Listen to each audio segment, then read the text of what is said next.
Table set, the lights are burning low. Maps are worn and dice are warm, it's time to let it go. Heroes born for just one night, then lost to legend's flame. Every tale is different, but the risk is still the same.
Like closing eyes, then fate rolls one last time.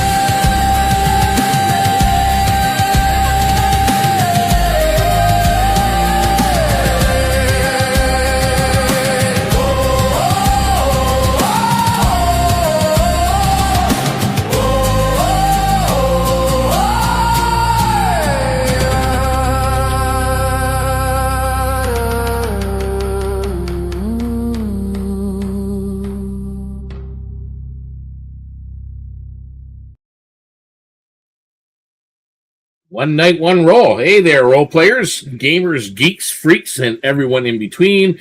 I'm Deacon Blues, and welcome to Deacon's Table.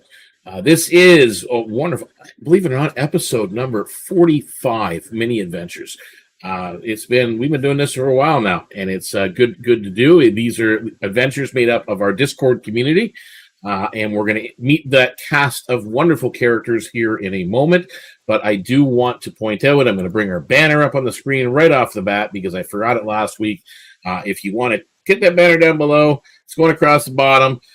Make sure you do the like, the follow, the hit little bell icon, all that other fun stuff.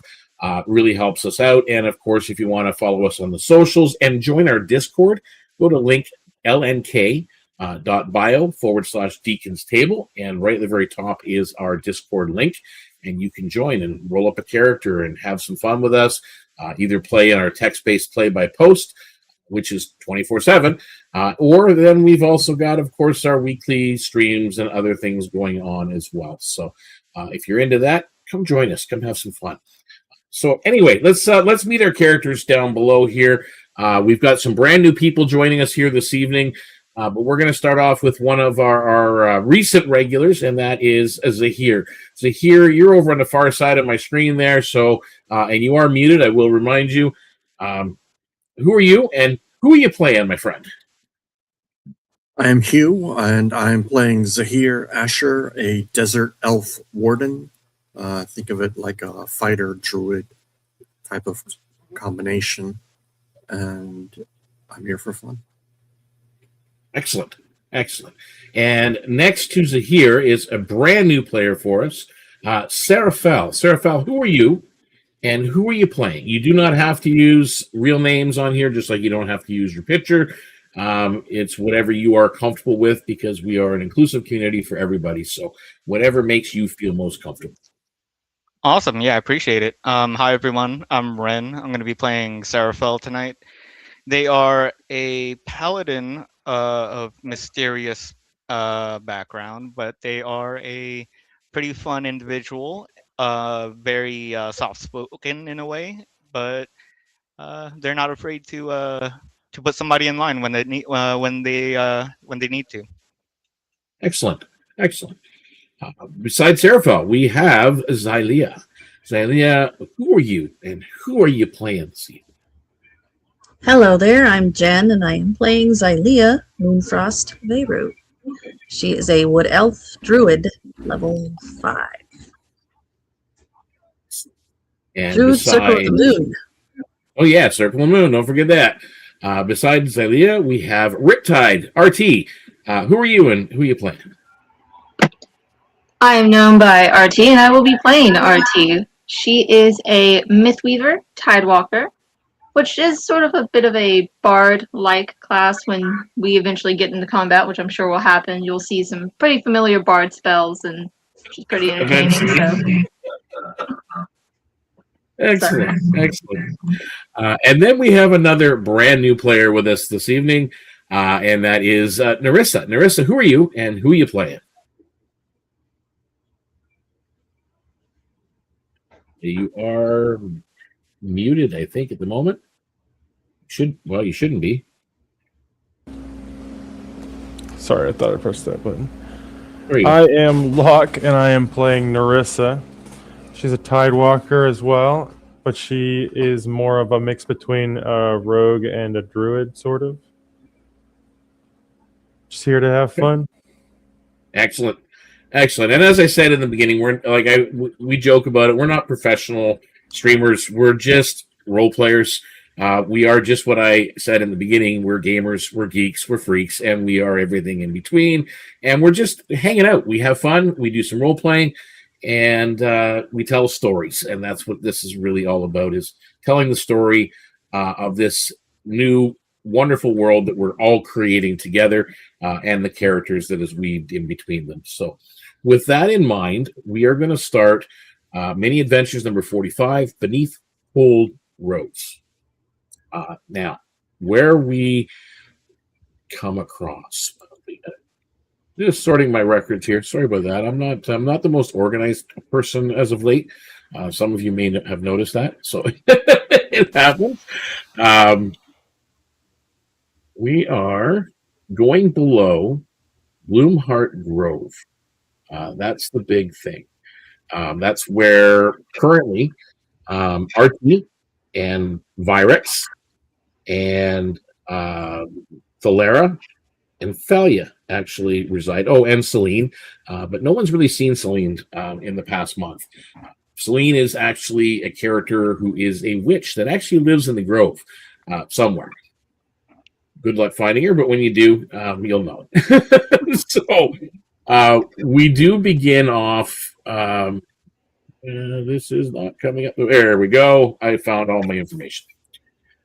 So as you guys meet at Bloomheart, and you're going below the openings that they found in some of the collapsed tunnels, which they found out was a part of a dwarvish temple.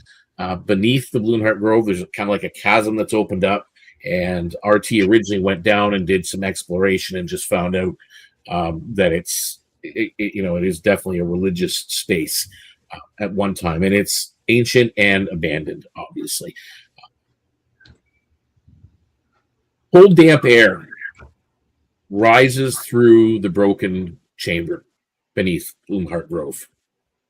Water drips steadily from thick roots hanging through the cracked ceiling, while shallow runoff channels carry thin streams through the ancient stone floors. The chamber stretches long from east to west before splitting around a flooded collapse in the center of the room. Dark water churns quietly below the broken floor, while old bronze runoff fittings glimmer faintly beneath moss and mineral staining.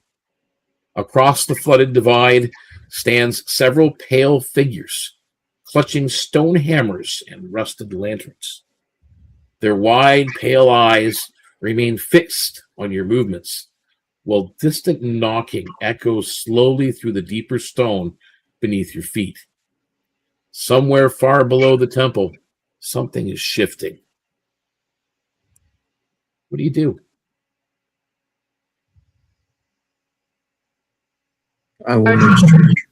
Go ahead.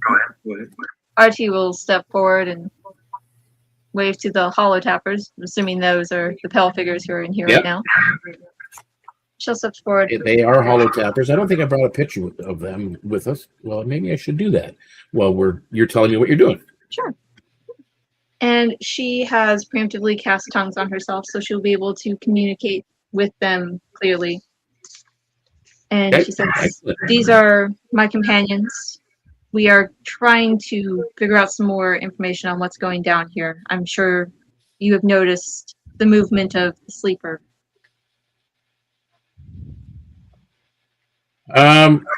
They kind of look at you, and he nods. Not sleep no more. It seems like no. Move away from heat. Hmm? Moving away from heat. Likes it cold. These are hollow tappers. Can Anybody you, that's point interested? can you point us in the direction that they have gone? That the sleeper / awakened has gone? They point down that collapsed tunnel, with the chamber that you're looking at. Go that way. All right.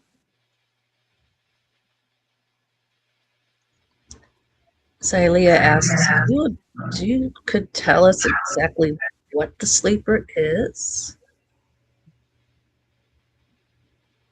No. You not know. Masters never tell us. What did he say? Never tells us? Masters never tell us. Masters. Who's the masters? These big people, not big like you.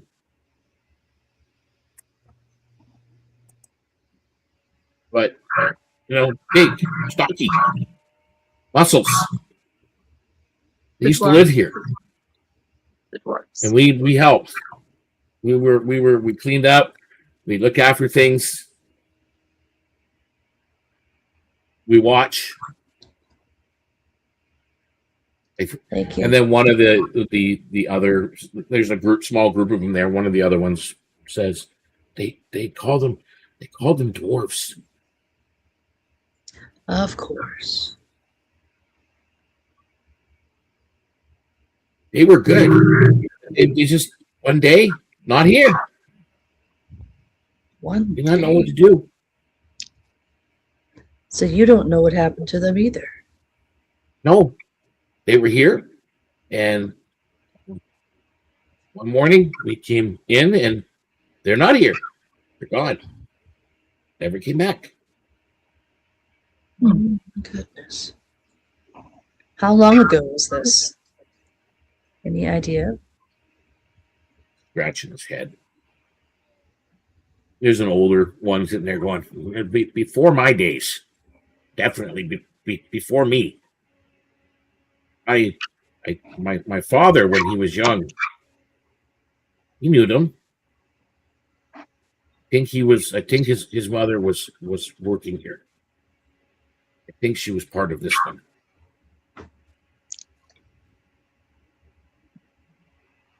He looks to be,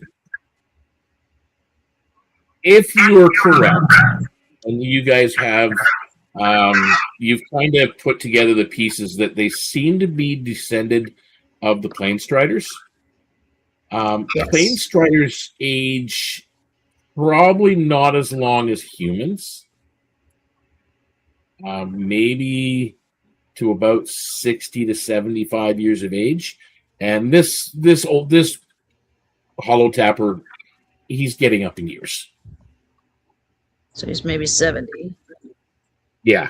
He looks like he's at the kind of the end of it. So what's happened, basically, just to kind of sum up with what's going on, these hollow tappers have been living in these abandoned corridors and chambers in the absence of their quote-unquote masters, the dwarves.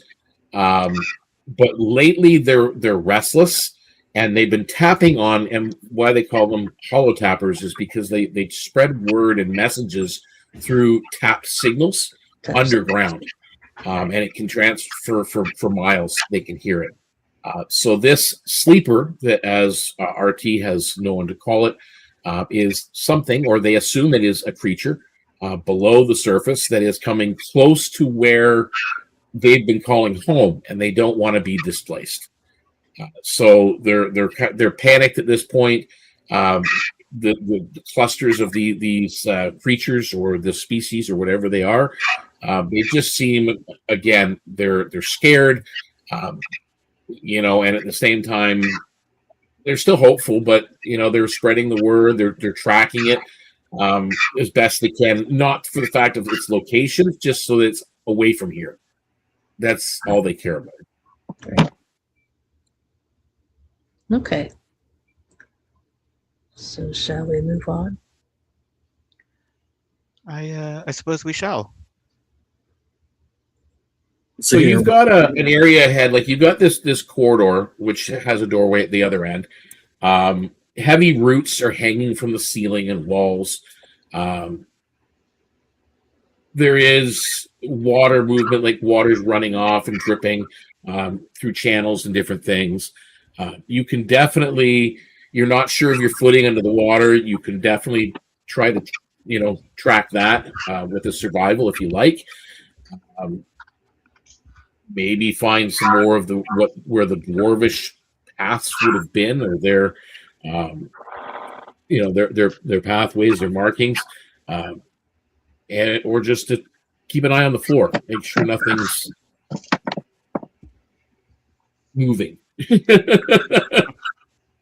So who's doing what, or are you just crossing the floor? I'd be willing to roll a survival if somebody else wants to. I can do it. I have a high enough. You've got quite the survival. Yeah. This would be identifying stable footing. So if you've got something that specializes in that, it'll help. I do. Okay. 29. Very nice. Definitely. You definitely can find the best footpath forward to get across. So you're not going to be knocked off balance in this flooded chamber. So that will give you get advantage on the crossing of this chamber. Who else is doing survival or perception or investigation or something before you move forward? So you can point it out here to others, but it's not the same thing as knowing you're kind of pointing through water. So their perception would be a little bit off. So they're really not going to get the advantage that you do. Yeah. Try to step where I step. Marissa can roll an investigation for a common path. Okay. Roll an investigation. Ouch. Sorry. 21. 21. You definitely find kind of like a step path that was, obviously this room is not meant to be flooded, or collapse, but you can see where there's kind of like a ledge that the dwarves probably used in situations when it did flood, where they can kind of get across. So you definitely identify that, and you can share that with the group, which will give them advantage on their crossing, if you choose. Perfect. And Okay. I So you share that with everybody? Yeah, I would share that. Sorry, I was making sure I was unmuted. Okay. Yeah. So everybody's got advantage to get across. I think Seraphil was about to say something. What's Oh, that? I was gonna say I could roll a perception roll, unless that's not needed right now. You can, if you want to do a perception as well, you can. Might as well. I was going to say the same thing. 19 plus, what is that, a 4? Yep, Okay. that's a 23. Excellent, excellent. So not only, I mean, you're trying to follow Zahir's steps or take the ledge that Nerissa has found, but Seraphil, you managed to locate a certain spot on the floor that you know that even if Zahir were to step there, that floor is, it maybe looks sturdy, but the floor itself is not. The floor will give way. Yeah, Do you Seraphil- share that information? Oh yeah, absolutely. Yeah, he's gonna share the information, just kind of Okay. telling Zahir to watch his step towards the area. Excellent. All right. So in order to cross, you can roll either an acrobatics or an athletics, depending on what your maneuvering is. And you will not have to worry about because of the warning of Seraphil, you will not have to worry about the collapsing floor. All right, I'm going to test out my new boots. I have to remember what they do. So acrobatics or athletics? Here. I'm so glad So for he- that. Zahir rolled 21 for athletics. Okay. You follow the path that you can see as you're looking for your footing, and then you take note of the section of floor that Seraphil pointed out, and you manage to get around it, no problem, and you cross to the other side of the room. Seraphil. I got a 19 with athletics. Okay. Yeah. So you take the ledge, not a problem. You get across to the other side. Sweet. Xylea. At 18 for acrobatics. Okay. 18. You manage to kind of jump up and over. You're following Zahir's footsteps. You find a spot that looks like you're a little bit shaky on. So you leap up and you jump onto the ledge and you finish crossing over to the other side. RT. Making my rolls right now. That was awful. Okay. That's going to be an entire 9 with advantage. Oh dear. Okay. You are at this point. You were taking the ledge. You got up to a certain spot, and you were trying to avoid that weakened section a little bit, probably too much, and took a misstep, and you slipped off the edge and have fallen into the water. You do not take any damage, but you are completely soaked at this point, prone in the water, and that's where we leave you. So, Nerissa, how about you? She will roll acrobatics as well.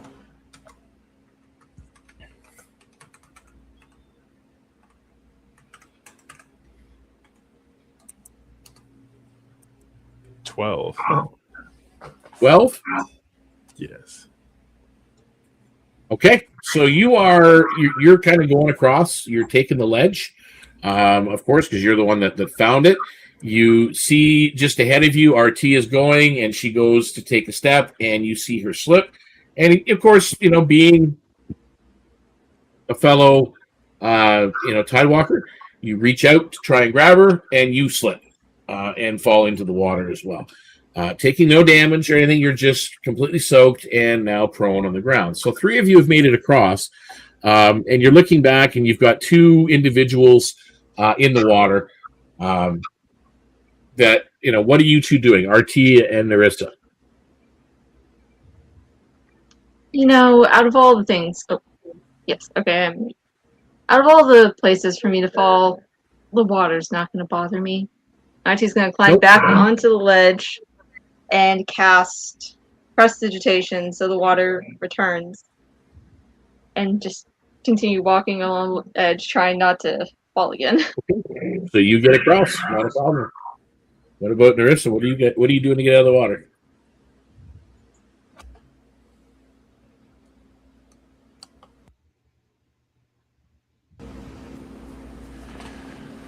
I'm also mostly right with this. Just climb out as best I can onto the ledge and continue. Okay, so you're just going to climb out and walk the rest of the way. So make me another athletics check, not with advantage.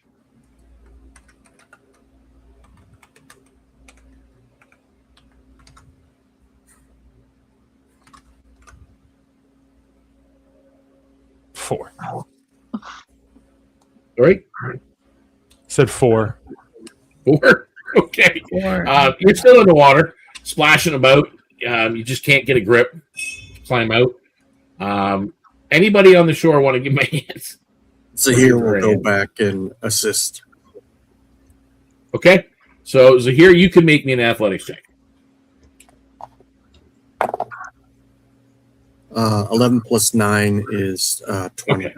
So you help Narissa get safely to the other side. So you guys now are at the other side of this flooded chamber. There is a, you're on the eastern side of the room. There's a big stone door sitting in front of you.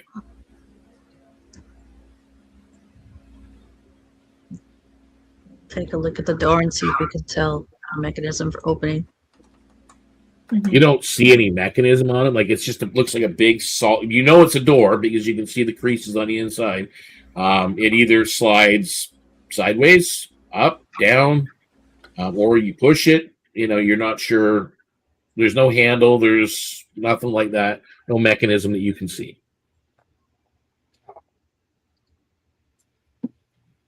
Can we investigate it to see if it goes up, down? Yeah, sure. Roll an investigation. I'll give someone the help action on that. Here you go. With advantage. I'll also guidance you for the sake of guidancing. My goodness. Yeah, pretty much you're going to figure out. Guidance. Oh, sweet. With the advantage roll, I got a nat 20 plus 2 on it, 4. Ooh. Nice. So you're investigating and you're pushing and you're pushing up, but then it just wait a second, and you kind of push in and you slide to the left, and this big, massive stone door, it groans heavily as you push it open. Before the opening into it's a ceremonial chamber on the other side. 6 towering statues stand in 2 silent rows. Through the center of the room, their carved surfaces cracked beneath centuries of moisture, mineral growth, and invading roots. Fragments of broken stone litter the floor between them. Several statues have partially collapsed, scattering enormous slabs across the chamber like fallen guardians. All 6 figures are facing south, towards another sealed stone doorway, half covered by hanging roots and pale mineral staining. The chamber feels still in a way that the flooded hall did not, like something here was meant to remain undisturbed. What do you do? Can I roll a religion check to see if I recognize the statues and their major significance potentially outside of what was already narrated? Yes, you can. Right. You can definitely. Okay. You definitely roll that. I just need to pull up my information on it. Sure. I'll give you Yeah. guidance. Thank you.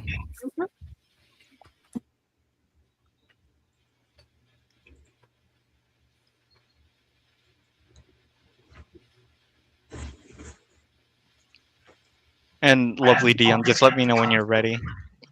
Yep. Just let me know what your roll is. Okay. That is gonna be. Thank you for the guidance because I needed that. Let me make sure. I'm looking at nature, not religion. There we go. 14.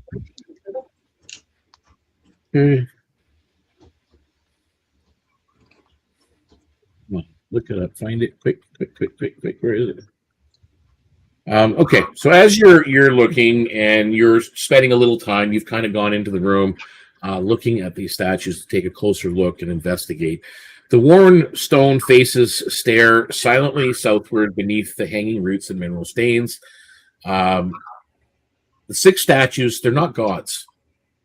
They're not kings. They look to be representations of maybe overseers, important people or figures that are tied to the dwarves. Their identical stance and forward-facing posture suggests duty rather than worship. And their southern alignment implies perhaps deeper flooded roads beyond this chamber were considered sacred or restricted. Seraphil is gonna kind of turn to the group, and they're gonna say, I believe that these statues bear some significance towards the dwarven individuals. I suggest we venture forward with a bit of care, as there could be something extremely dangerous just lurking behind any corner. It's probably a good idea. We should also pay attention to the temperature. We know that the sleeper goes where it's cold. Yeah. Prefers older. So business as usual. As always. Business as usual. So just to go over what we've all seen and learned, you guys, it seems like these dwarves lived down here about the same time frame as the prior settlement, some 150 years ago. Do you think? Does it seem like you agree with that? I Or agree you with have a that. different opinion. From what we've learned, I believe the settlers who lived here before lived in cooperation with the dwarves. With the dwarves, okay. Yeah, I think you guys definitely put together through your exploration beneath Stonevale, and with what little bits and pieces were kind of retrieved through Stonefield Rise, and now below Bloomheart Grove, that these 3 locations were primarily dwarven. There were also the little folk. There were Hairfeet and Earth Sprites that lived roughly around where Riverbend Crossing is. And then there were humans that were around where Hearthvale Hold and across the river. That's kind of what with all the little pieces you've fragmented together. That was the initial settlement that was East Reach Bend of about 150 years ago. Seems to track so far. So as you're proceeding towards the door, is anybody doing anything else as you pass by these statues? Well, look at them and see if the dust has been disturbed around the feet of the statues, like if they're tomb guardians, if they would move. Well, you're kind of checking the base and for the dust.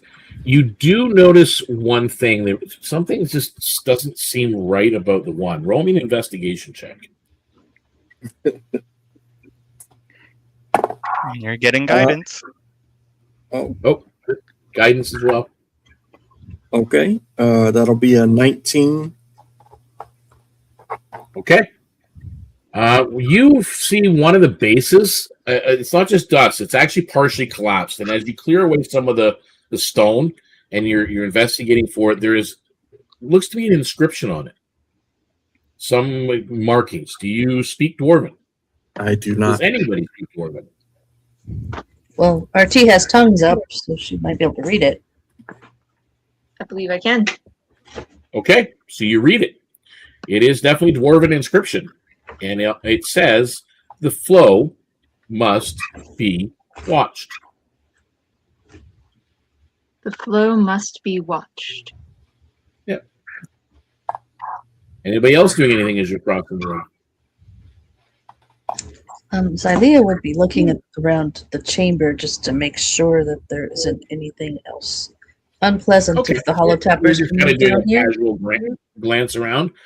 Make me a perception roll. Just going to make sure there's no other critters that might have taken up residence that might be hiding in ambush or something.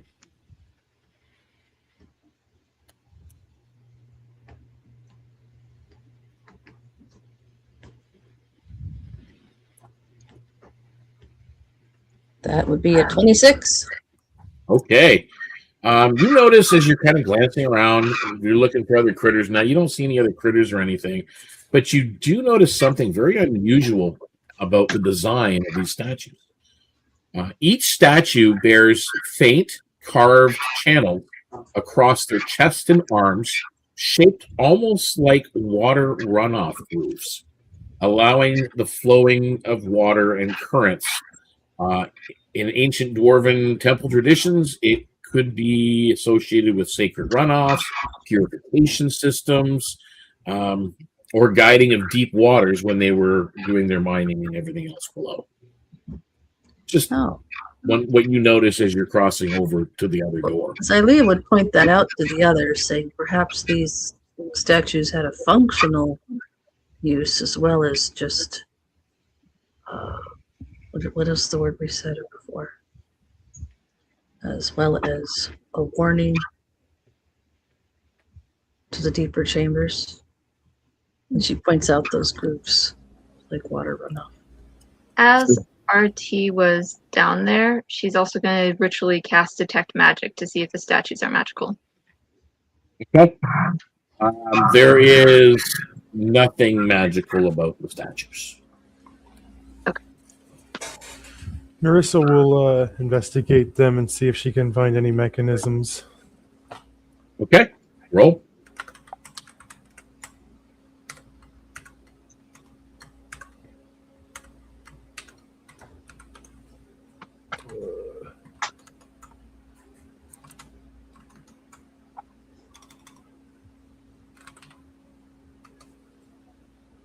$29. Okay. You don't see any mechanisms, not really, but you see movement pattern. I'm a sorry, way that was wrong. It meant. 22. Sorry? I apologize. I typed it in wrong. It was 22. Okay, that's fine. Still high enough roll. You see movement patterns that the dwarves would have taken intentionally to walk through this room. Why? You're not sure.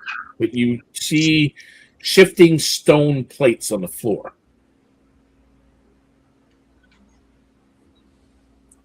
So the floor plates will move them. Do you tell us that? Yeah, that was me telling you that. Sorry. Okay. So you do share the information. I'd immediately So stop my forward movement and say, should we be going through this in the same pattern? Seems like it. Yes. Zahir's already inspected like all the statues as he crossed to the other side by the door. Yep, you're getting there. So you're taking the stone steps as he pointed out as you were going, and you're looking at the statues. The pathway that is kind of laid out does pass all the statues, and the statue that is closest to the door is here because you rolled pretty high on that investigation, and you had noticed. You were looking at the carvings and the inscription. There was like a glimmer on one of them, and you get to that particular statue, which is partially broken. And inside the cavity of the broken part of the statue, you see a bronze seal. Kind of a stamp, like a big, heavy metal bronze stamp, a temple marking. Some kind of religious mark, and you see that RT. That's a religious seal. I And will. there's carvings around the stone as well. And they're just, RT, you see them, and it's all broken. It's hard to read, but it was a dwarven prayer. Okay. Seems to be a dwarven prayer token. Good eyes here. Thank you. So if you're taking it, you can add that to your inventory. It's a bronze temple seal worth 75 gold pieces. I'm You not guys going can to take take it. You guys can take 400 experience points across in the chamber.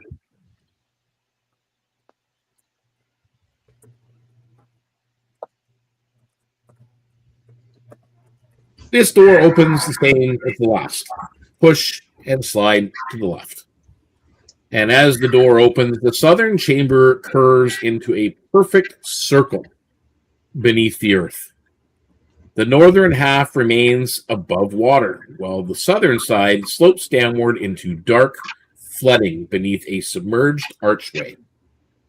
Bronze runoff grooves line the floor and walls, still guiding thin currents downward, despite centuries beneath the stone. Cold air drifts faintly across the water, while distant echoes travel upward through the submerged tunnel. Then another knock rolls through the chamber. Closer now. The water ripples outward in widening circles before the entire flooded basin suddenly shifts sideways with a violent pull. Something massive is moving somewhere below these cold robes. What are you doing? So here we'll make sure his light rock is lit, is wet, and so it emits light for everyone as he advances down to see what is in the water. Okay. How far are you going? Not all the way into the water, but okay. You're walking into this room and you're going down, and it's sloping, and it's basically sloping into the water. You get to about your chin and you stop, and it's still sloping downwards, and you see the top of the arch at this point is almost level with your eyesight. So it probably goes down another 6 feet, 8 feet. Okay. And you're feeling there's kind of there's a current in this water. There's a flow to it. I will mention flow in the current to everyone else. We may have to swim for a ways if you want to proceed. Of course. Okay. Well, who doesn't like a nice swim? So who's going in? Who's going under and through? Who's going to swim it? Zahir has learned to swim within the last month or two. He'll go first. Okay. So Zahir, you dive under and you try to take the swim. I need you to make me a strength saving throw because you get about halfway. You can see the dark. You've only got about 10-foot vision. Once you're under the water, it's pretty dark and murky, but you can make out where the archway is, and you're heading towards it. But all of a sudden, that current that you felt is pushing directly against you, against your swimming forward. You're heading south. It's trying to push you north. Okay, 18. 18. You manage to kind of hold position. You're about halfway. Sarah, what are you doing? I think instead of going under the water, Seraphel has a bit of experience in knowing perhaps not to do that. I guess let me go last, just because I'm still thinking. Okay. So you're gonna pass. You're gonna think about it. So, Sylvia, what are you doing? I'm gonna hang back with Seraphel and see what they find in the water before I go in. Okay. So you're hanging back a little bit. RT. RT has spent the majority of today watching weird water creatures, so she is going to focus on trying to figure out if this is the same thing, if this is the same size, what this might be.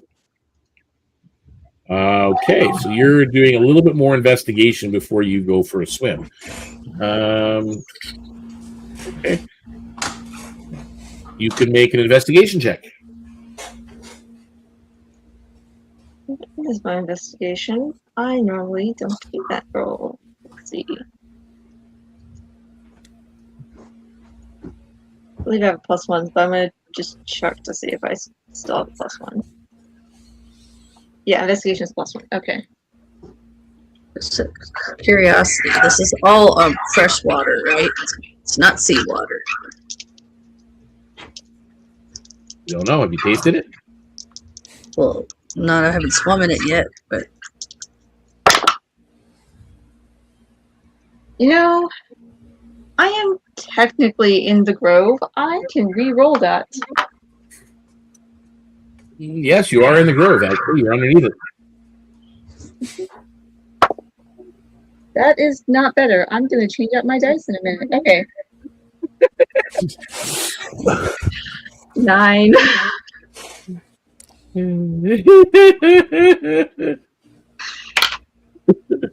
9. Yeah, you don't notice anything. There's no creature that you can tell. That's for sure. Narissa, what are you doing? The only person so far that's actually dove right in is Zahir. She And will you see light. him swimming halfway across. Yeah, she will light her lantern that stays lit under water and follow with him to keep out eyes better for him. Okay, make me a strength saving throw, please. As you feel the same thing, the current is shifting against you.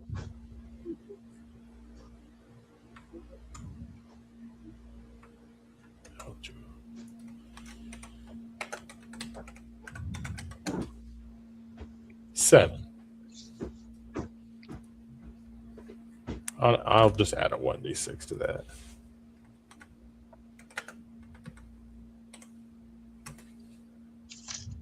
Okay, 8. And does Zahir see her coming by? Another person has joined you in the water with a glowing lantern, and swimming with it, or attempting to. So, what was your final roll, Marissa? 8. 8. Okay. You kind of get forward. You're about 5 feet away, 6 feet away from Zahir, swimming up.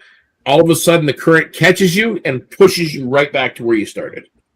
So there's 4 of you now back where at the beginning of the room, as you are all standing there. Where is that? Where's my other dice? Oh, I'm missing my D8. Where's my baby D? Oh, there it is. Thank you.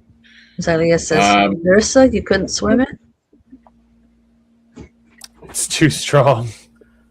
The current, the current push. You guys see, that's what you guys have seen. You guys seen Zahir dive in.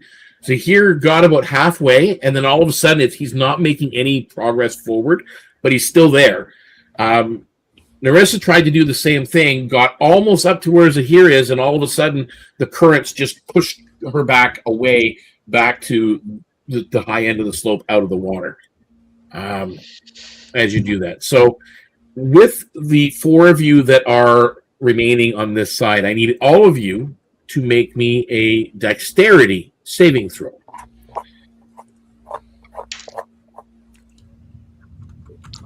I got a flat 13. 13. Okay, let's see. Fail. Nice. Okay, so 13.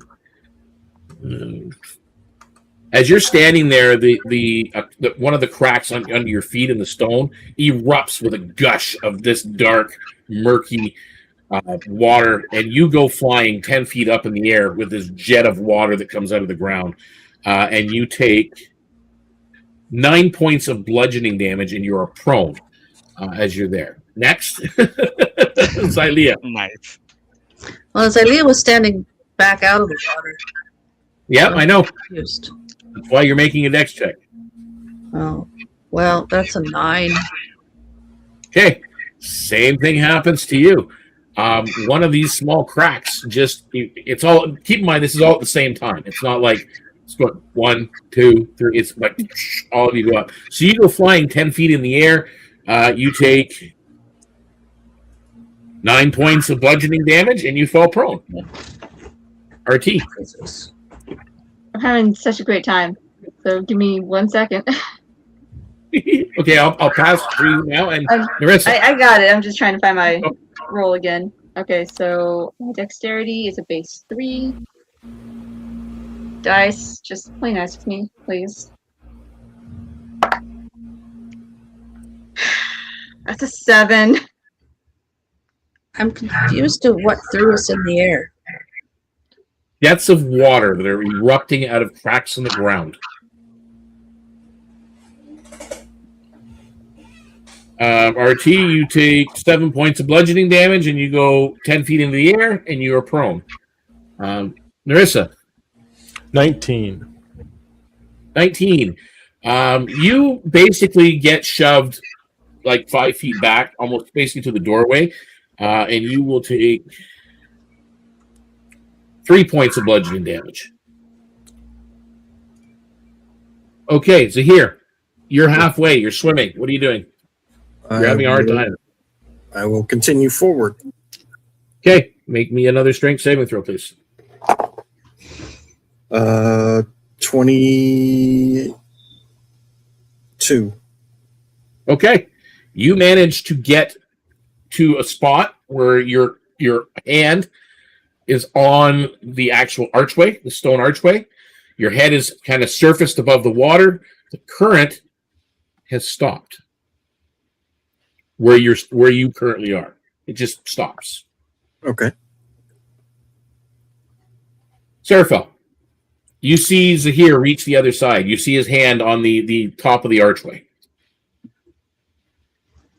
Seraphel, after basically being thrown around, they're gonna kind of sit up and look towards Zahir, seeing that they're safe. He's gonna look towards they're gonna look towards the others and say, "Are any of you hurt?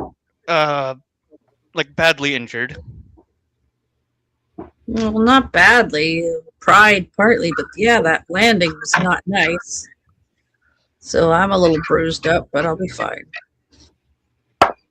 Mainly pride for me as well. This is fair. I can potentially fly us all across if those of us that are weak swimmers, such as myself, wish not to. Yeah. That would be great. Yep. Okay. What are you using to fly them across? I am going to be using. Let me get the exact title. I'm going to be using my Wings of Light, which for 1 hour per day, Seraphel can manifest wings of pure light and gain 30 feet of fly speed. While the wings are active, Seraphel sheds bright light in a 10-foot radius and dim light for an additional 10.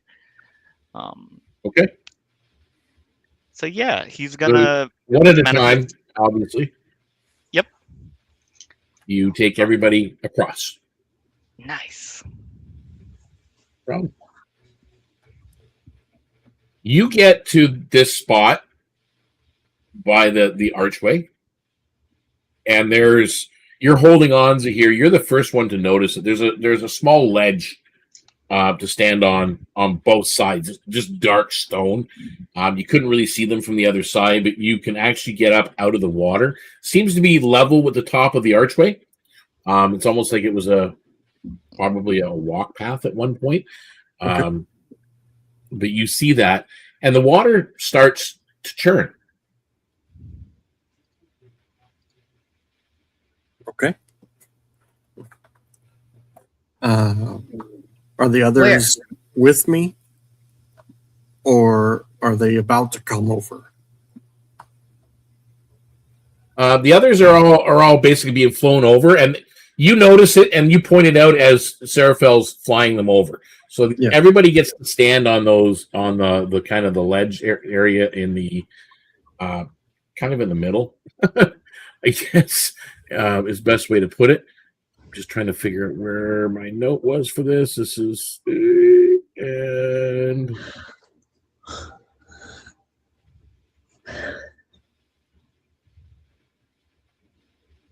yeah, okay. So what I'm going to do, there is this one. We'll move this one first. There we go. Bring up that. Oh, bear.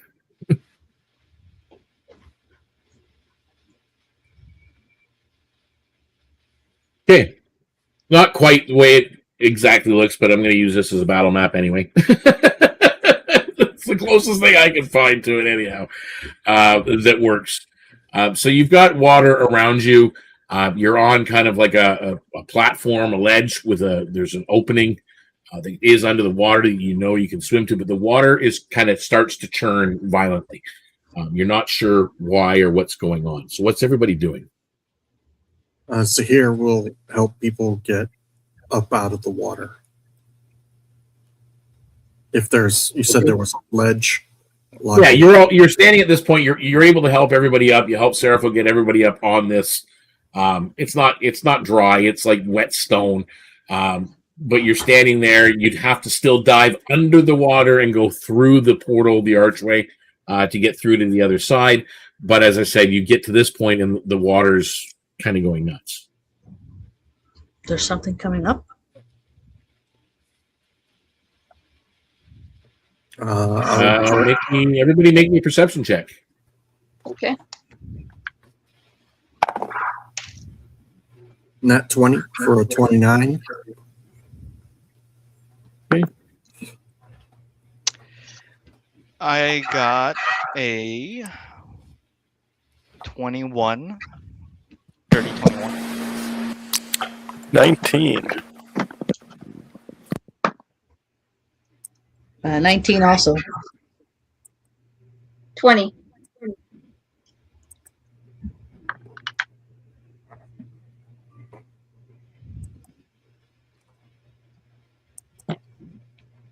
Oh, wait. That didn't roll right. I gotta try that again.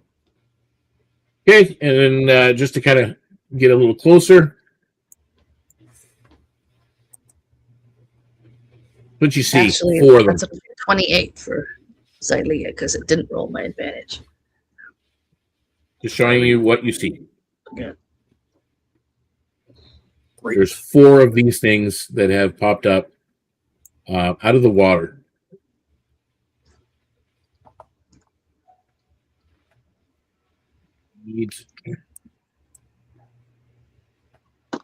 First thing I need is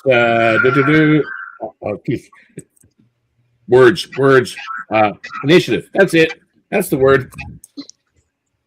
So here. Oh, great. 1 plus 8 is 9. Oh no. Okay. That's the dice.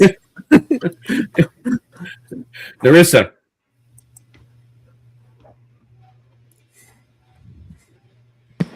8. 8. Okay. Serapho. I got an 11. No bonuses. 11. RT. It's okay, everyone. No one is going last because I got a natural 1 plus 3 for a 4. Awesome. Xylea. That'd be 15. 15. Okay, and I need to find out where the dexterity is on here. Okay, top of the round. Xylea, what are you doing? Really? Wow. What do these things look like that we see? They look like this. Oh. Like what? I forgot. I was. It's a lot of bugs. That doesn't look like anything. It's a swarm. Yep, it is. It is a swarm of something coming in with the water. Almost seems part of the water. Almost. Yeah, he hinted at these like a week or two ago. All right. Bonus action. She steps forward and turns into her lion form. Okay. So Xylea suddenly becomes a lion in front of you all. And if there's one there that I can attack, I'll make the rend attacks at it. It is 20 feet away. 20 feet? Yeah, 20 feet away. Oh. The squares are 10 feet. Oh, are they showing that? Oh, they are showing us 10. Okay, never mind. 10 feet away. They should be 5-foot squares, but yeah. Don't know why that did that. Probably imported it wrong. But they're in the water still. It's an option in the bottom right, I think. Yep, they are in the water. Okay. I don't think I'm going to do anything else but stand on that dirt ledge thing. You know what? Maybe I'll roar at them. Okay, I'll give a roar. Scare everybody. They have to make a wisdom saving throw. That creature within 15 feet, any of them within 15 feet of me.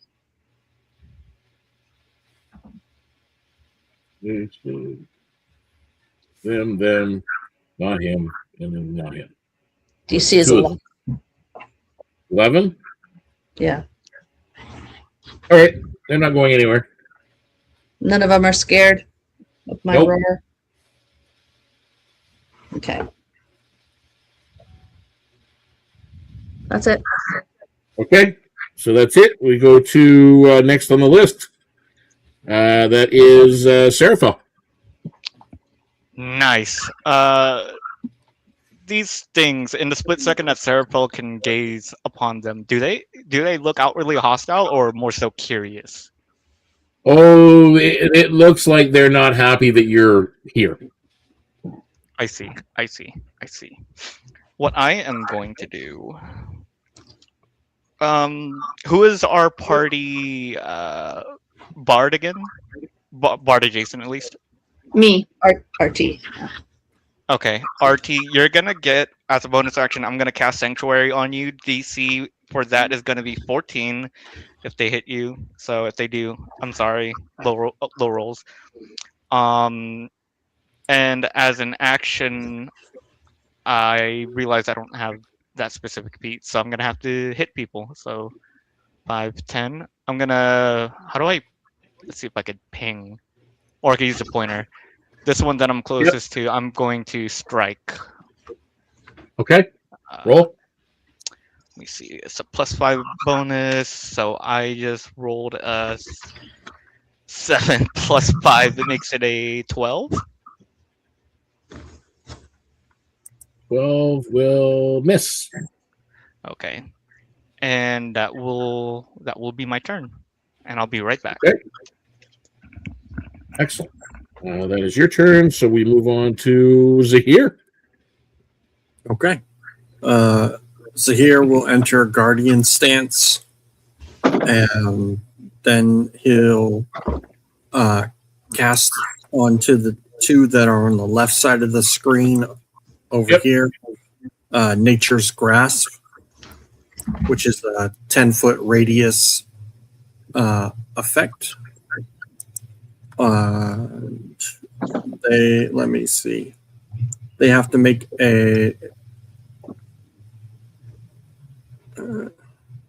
on a strength saving throw, DC 15, or be restrained for 1 minute. Okay. You focus and you see these things writhing and moving, and you cast, and they're still writhing and moving. Nothing changes. Okay. Condition immunity, restraint. Yeah. I didn't know that, so I know you do now. Yeah. They are immune to grapple, prone, and restraint. I'll go ahead and move. To here. Okay. To make myself a target for both of them. Okay. Right, you're going to do that. And then that's the end of your action? Yes. Okay, Narissa, you're up. Are they close enough to reach in melee? Or are they? You can go up. See the darkened stone there is kind of like the edge. You can stand there. Okay. You can move up the strike range.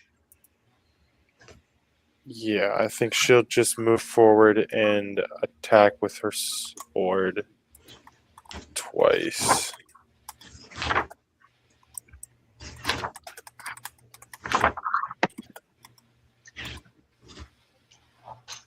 A 19 and a 9. 19 and a 9. A 19 hits. 9 does not. What are you hitting it with? Piercing damage, a short sword. Magical or non? It doesn't say magical, but it's a +1 weapon. If it's a +1, it's magical. Okay, I thought so. Okay, so yeah, it's At 9. because it has damage resistance to bludgeoning, piercing, slashing of non-magical weapons. Yeah, that'd be 9 magical piercing then. 9 magical piercing. Very good. Here. I'd like to do it this way. I don't believe she has any bonus actions, so we'll pass after that. Okay. RT, you're up then. Okay. You didn't go last. I did. Hey, I will take it. I got a 3. Just barely. All right, let's see. So first off, RT is going to step 1 up. All of her allies that are within 10 feet of her will get a +1 AC and cannot that's all be of them. frightened. They can't be frightened. Mhm. Okay. And So all of you are immune to being frightened, and you get a +1 to your armor class at this point. Now it is their turn. that was a free action. Oh, free action? Okay, so what are you doing? So then she is going to attempt to do something kind of weird. She is going to look at the one that's kind of across from Xylea. Yep. Pull up her hand and cast Destroy Water to see what that does. Destroy water. Yes. Okay, what is the normal description of that spell? Destroy water. You destroy up to 10 gallons of water in an open container within range. Alternatively, you can destroy fog. Let's see if that does anything. Roll me 2d6. Okay.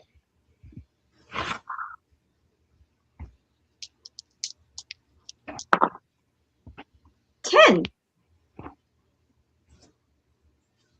Seems to do something to it. Is it something that made it angrier with me? Well, it looks a little bit annoyed now, but not stronger, weaker maybe. Okay, noted.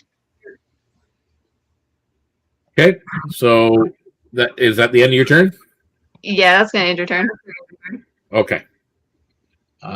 They will activate current pull. At that point, they will move here and here. Here. Each of them will take an attack at the individual near them. So it looks like Xylea, you're getting hit. Actually, no, Xylea, you're going to take one. Seraphil, you're going to take an attack action. So Xylea does a dirty 20. Yes. Okay. And that's with your bonus +1? What do you mean bonus +1? You got a +1 to your armor class from RT. Oh, yeah, it still hit me. Okay. You take 13 points of bludgeoning damage as a surge of water just gushes out from this writhing mass of what look like insects or lizards or something mixed with water, just kind of like flowing, and it just blasts you with the bludgeoning damage. Bludgeoning damage, how much? 13 points. Yipes. Seraphim, an 18. Does an 18 hit you? No, it does not. Okay. Gush of water just flies out, and you just kind of sidestep it. Zahir, a 16. I'm pretty sure that misses you. No, but it misses me. And is it a ranged attack? It is a melee spell attack. Okay. So it's melee, not ranged. Okay, so they'll take a D4 damage from my shield. Okay. 4. It's bludgeoning, non-magical. Okay, so he takes 2.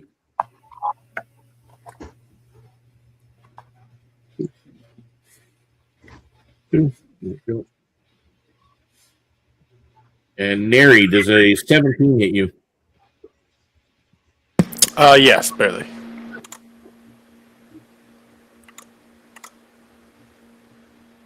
$15 points of bludgeoning damage.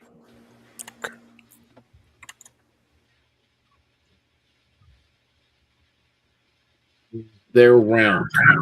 So at the top of the round, which is, I believe it's here, you're going to go at the top of the round. You are beginning your turn now that they've activated current pull. You need to make a strength saving throw as the water around your feet has risen up above the platform you're standing on and is swirling around like it's got a pull on your feet. So I need you to make a strength saving. Here had a 9. He wasn't first. I think it was Xylea with a 15. Oh, yeah, that's right, Xylea. Xylea, you get to make a strength saving throw. Let's see.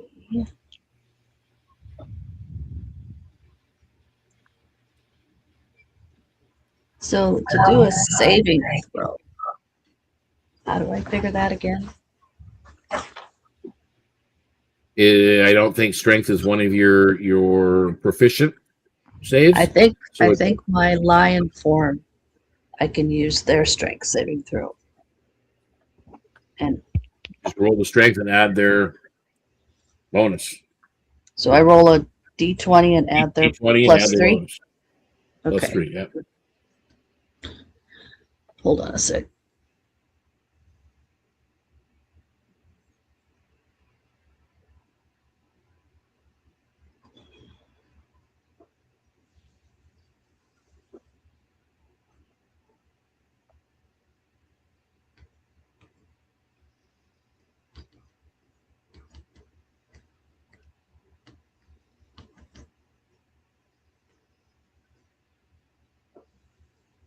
That's an 11. Sorry? What happened? That's an 11. An 11? Yeah. Your footing gives way as a current kind of grabs you and pulls you right through them. And you end up here in the water, splashing around. You actually pass through them. Make me a perception check. Mm-hmm.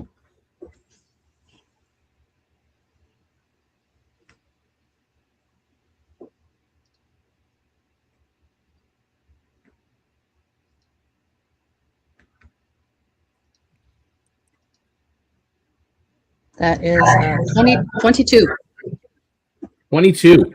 As you're passing through that violent, writhing pillars of water and what look like lizards of some kind, there's nothing solid within it. There's no insects or bugs or lizards or fish or anything. It's just water. That's where you are on your turn. What are you doing as you're in the water? They did not. Again, it's just an effect. So it is still your turn.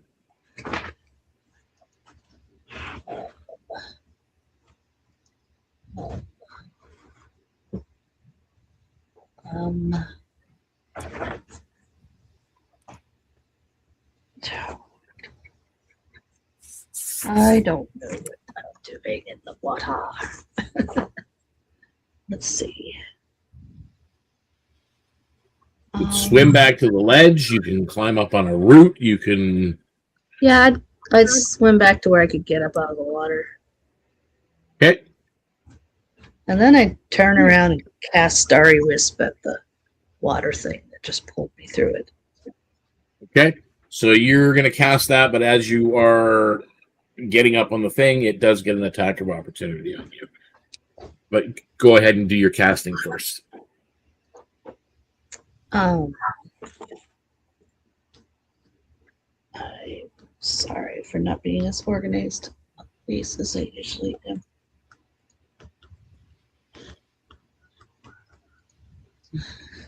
Okay, so it launches a modal light at it. A ranged spell attack on the target. Okay, so I'm gonna hit.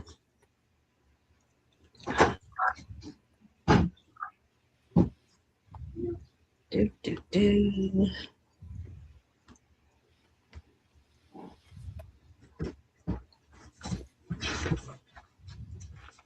Plus.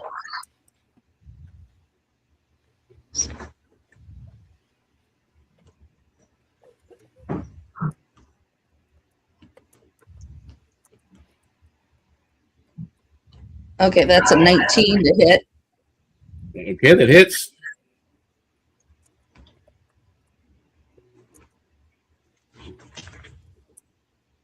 Jesus.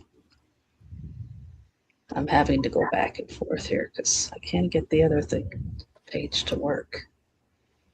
Okay, it's a 2d8.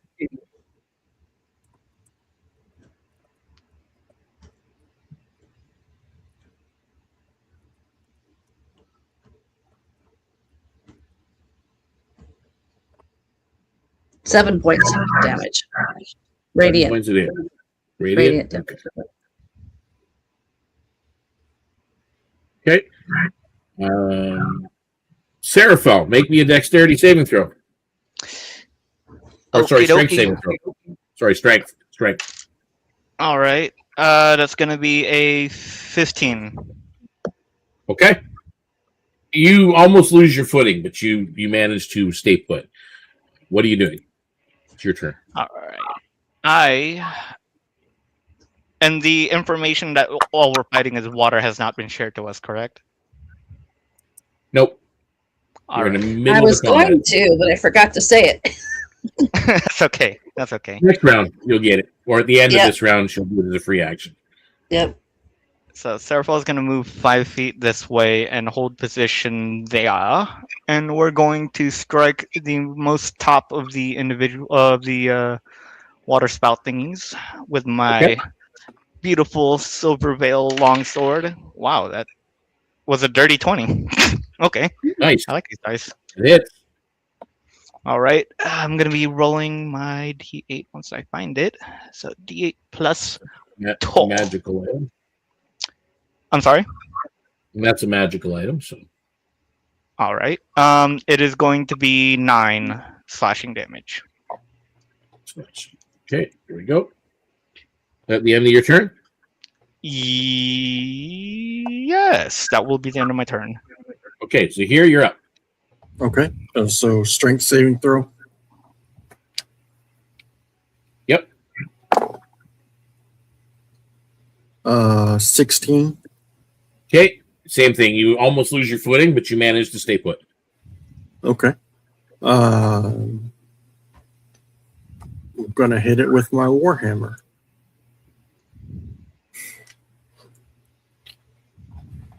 Okay.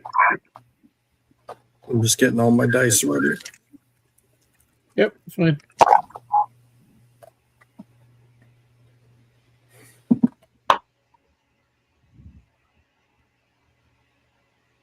for an 18 to hit.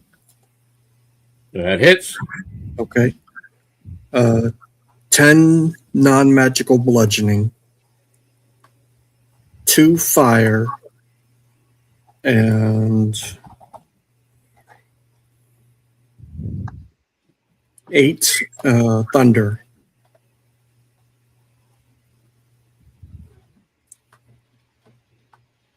Okay. He cries out, "Thunder and thunder!" All right, you smash it.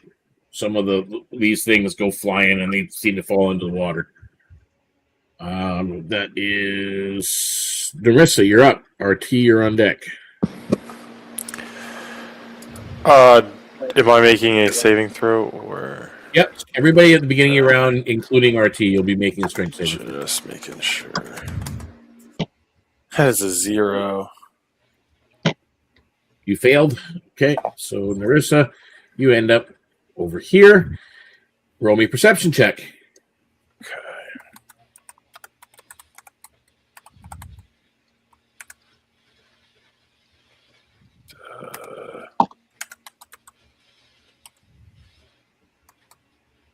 31.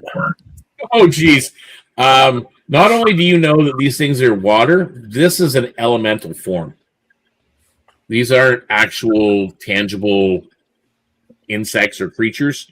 This is an elemental force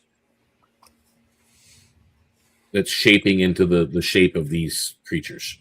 Of course, they're not even real bugs. What are you doing? It is still your action. You are in the water, though. We'll bonus action teleport out with Misty Step.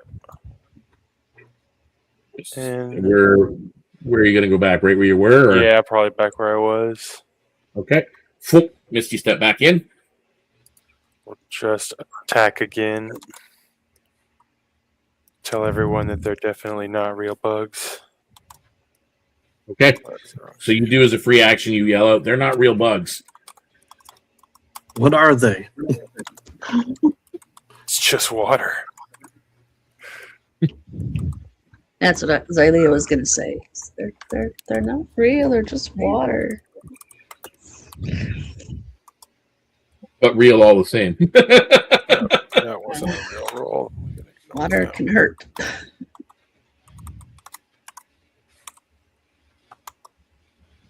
Okay, 18 and 17.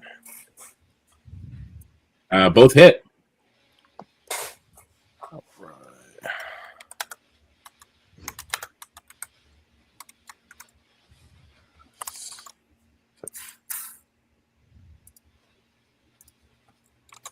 I just rolled that.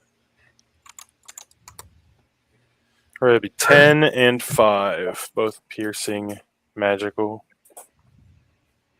15. Okay. That'll be the end of the turn. A T. Strength So saving throw. my strength saving throw, I went ahead and rolled, and that is an 11 minus 2. So please move me to wherever I'm supposed to be going. Hold you towards it. Okay. RT is going to make the very interesting decision to swim further out. Okay. You go over to where there's a cluster of roots. Yeah. Okay, that's your movement. Yep. And Doing anything else? if that perception check was still needed, it was a 24. But now that she has some distance, she is going to cast Thunder Wave. And so the two weird water creatures need to make a con save. Con saves? Mhm. Okay. Okay.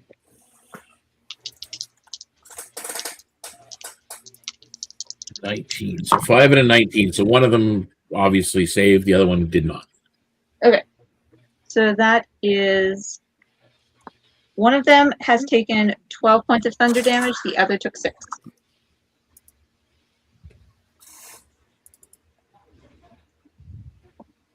Uh-oh.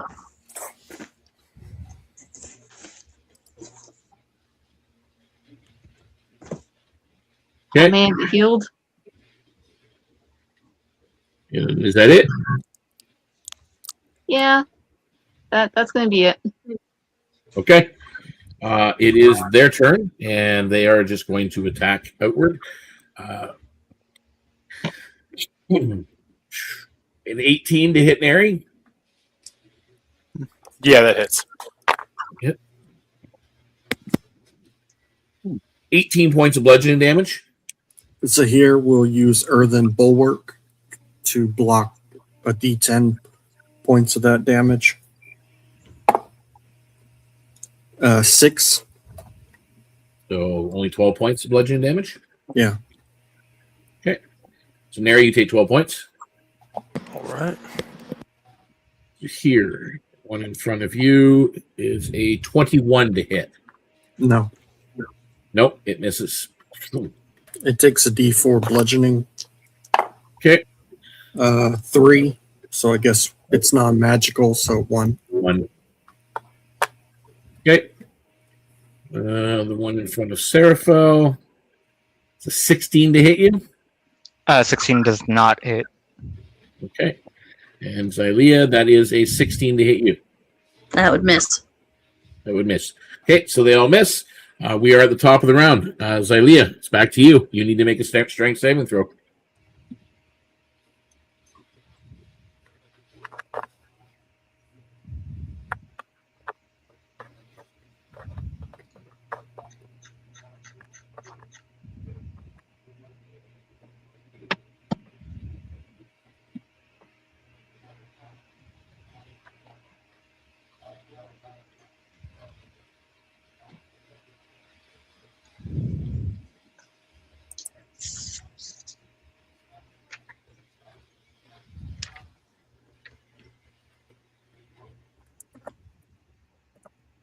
That's 13. 13. Back in the water. Geez. What are you doing? Making a bunch of growls and growls and whatever at the creature. Okay. I don't know how it works in wild shape, but Circle of the Moon Druids are one of the few that can cast some spells while they're wild shaped. I just don't know if I can do it. If it's a verbal, no. But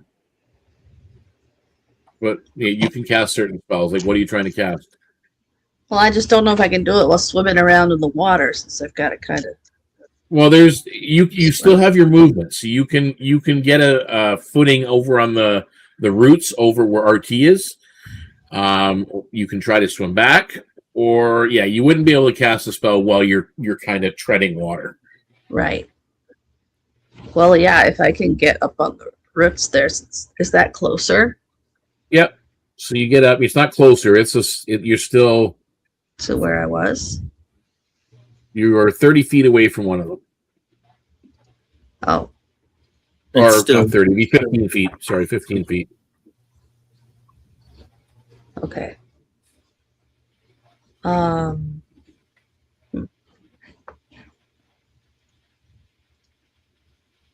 they're not necessarily stationary.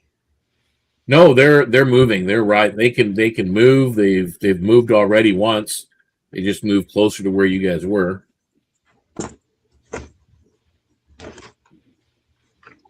I think that maybe I'm just gonna cast Aid. Okay. To try to help out. Oh, I can't from animal form. Sorry. Never mind. Hold on. Now, gee, I just said that. I go and forget which ones I can do and which ones I can't do. Is RT look badly hurt? No, I am completely fine. I did not take damage from getting tugged in, so we're good. Does any of the group look like they are below half? Yeah, Neri is below half. Mary looks bloodied, but she's way over across it. She's too far away. Sorry, Neri. She just cast an aid. No, I'm thinking that I can't do aid because it's not one of the ones I can do while I'm in animal form. No. Okay. But I can conjure animals. Okay. What would you conjure? An intangible large pack of spectral animals. So I don't know if it matters that we're in the water since they're spectral.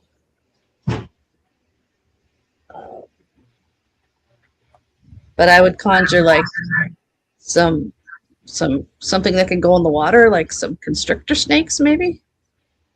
No, because they grapple and these things can't be grappled. Never mind. Let's do something better than that. Oh gosh, I don't know if there's a limit. Could I do like some reef sharks? There you go. Yeah. So you summon them, and you have their stat block. Let's see.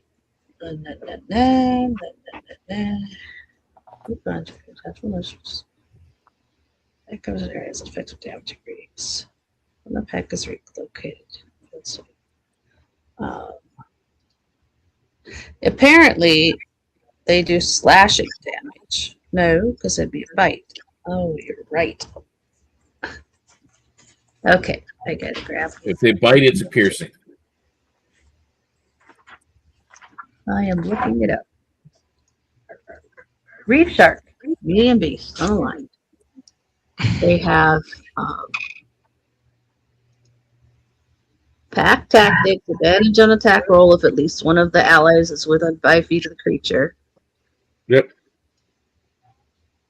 And they have to stay in the water. The bite action is what they take it. It's piercing. Okay. Roll to hit. With advantage.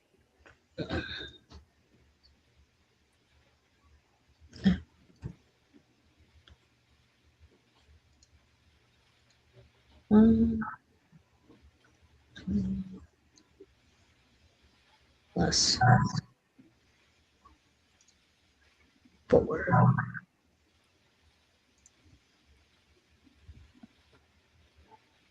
$17.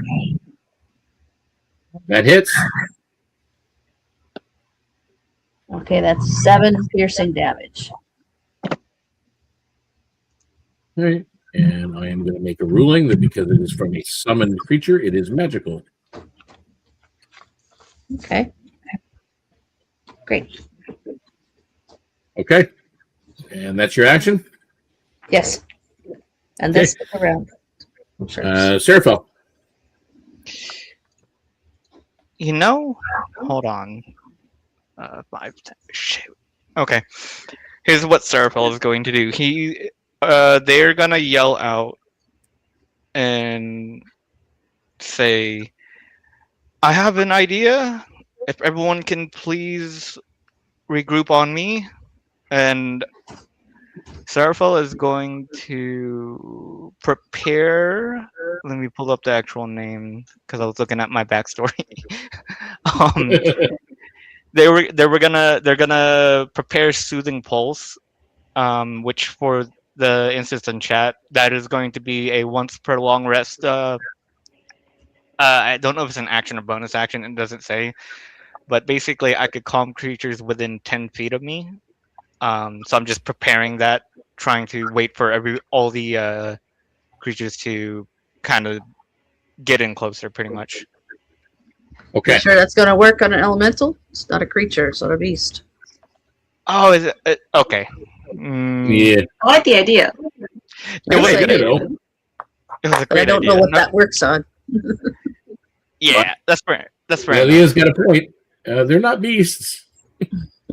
That is fair enough. Okay. Instead, I'm going to rescind all of that fun stuff, and we're gonna cast. That is not gonna be the spell I cast. Instead, I'm gonna cast a cantrip. It's a special cantrip I like to call Sacred Flame. I think you guys may have heard of it. Yeah. So the DC for this one is going to be a 16. for them to do their save. I just forget which save it is. Failed. Nice. All right, so let me roll my damage. That's going to be 7 plus 4. It makes it 11 radiant damage, and that's going to be on the one up top. Yep, 11 that one. radiant. Okay. That's the end of your turn? Yeah. Okay, so here you're up.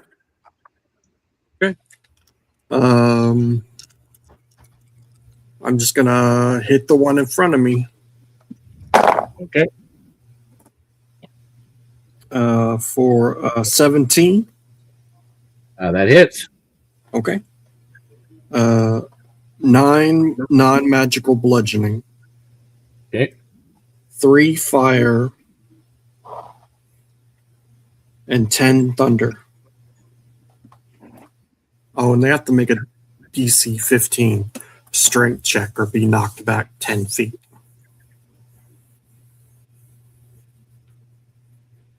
Strength save. 14. 15. Okay, so they're knocked back. Okay. At the end of your turn? Yes. Okay, that brings us to Narissa. You're up. RT, you're on deck. Are we still making strength saving throws? Oh, yeah. I should have made a strength saving throw, right? Yeah, I forgot myself, so don't worry about it this round. I guess for now. 15. That makes it anyway, so you're good. I got a 1 again. I'm just going to stay in the water this time.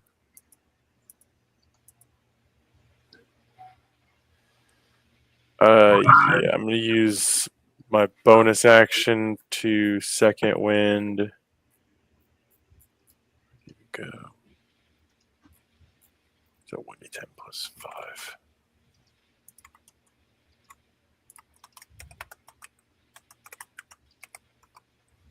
It's 14. And I'm also going to cast Cure Wounds on myself. Should be 1d8 plus 3.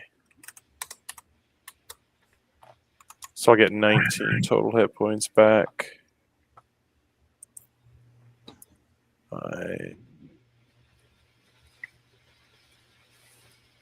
That'll be the end of my turn. Okay. RT, you're up. You do not have to make a strength saving throw. You're far enough away. Great, because it would take a miracle for me to make a strength saving save. Let's see. I want to take a moment to just kind of check the scene, see if these things are actually getting affected more by any particular type of damage. You see that they're not taking as much damage from non-magical. Mm-hmm. That's the only thing you've noticed. And they can't be restrained. Okay. But the thunder wave I did earlier is working fine. The fire damage from the hero's attacks working fine. Yep. Okay.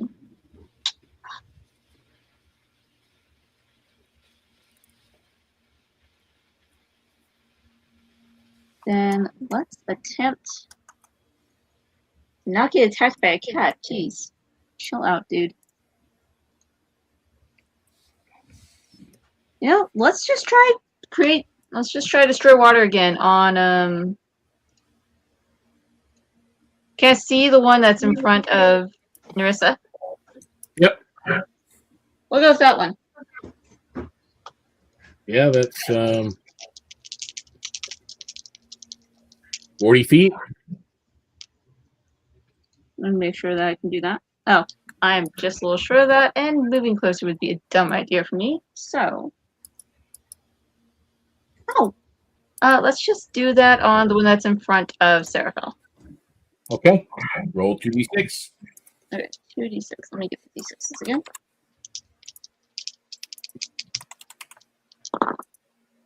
It's not bad. Entering Living Legend as the bonus action. So that is 9 plus.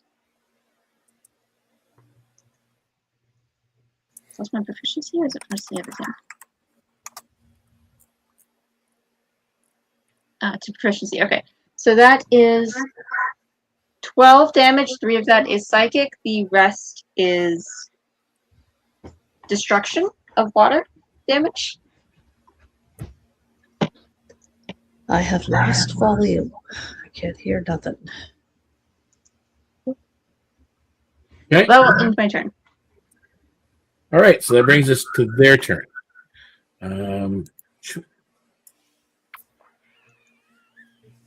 Dissipates.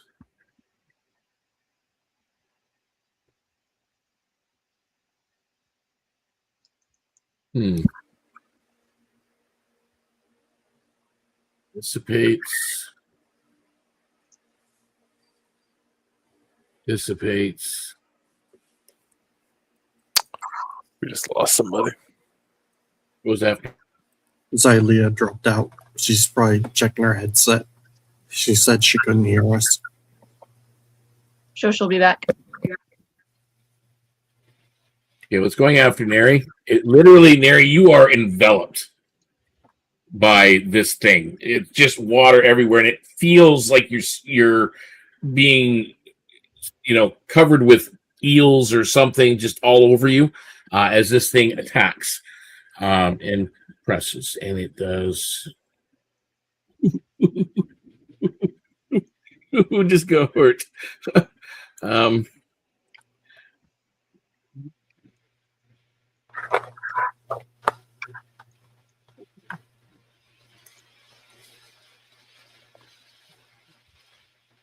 26 points of bludgeoning damage.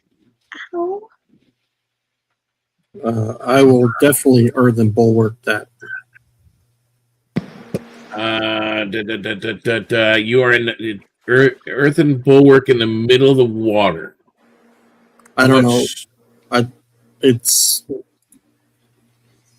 It doesn't say anything about water. Is there earth underneath her? You're not sure how far down.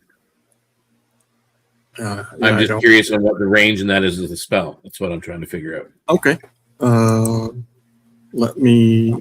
Because I know the depth, but Earthen Bulwark. When you are an ally within 10 feet of you is hit by an attack, you can use your reaction to conjure a surge of hardened stone or compacted sand to blunt the impact. Reduce the damage taken by amount equal to 1d10 plus your wisdom modifier. So it actually uses the word conjure?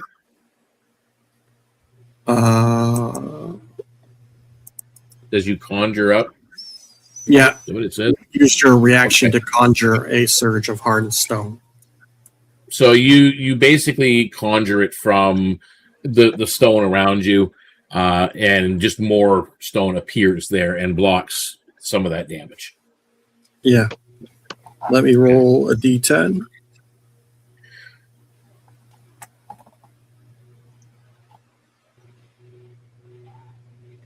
It's plus my wisdom modifier, which is 4. So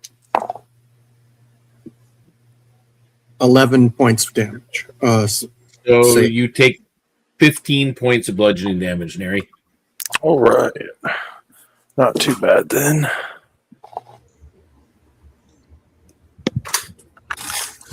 Okay, there's only one left, and now we are at the top of the round, and that is Xylea. Yeah. I'm sorry I had to go out and come back in. I don't know what happened to my volume suddenly. Okay. I see that my icon is, since I think we moved, I think Oops. you have to move me back. Yeah. So it covers me and I gotta do that. Serafel goes back. Yeah. Just move Serafel back to the last square. Let's do that. There we go. You're good. Okay. So I will use conjured animals and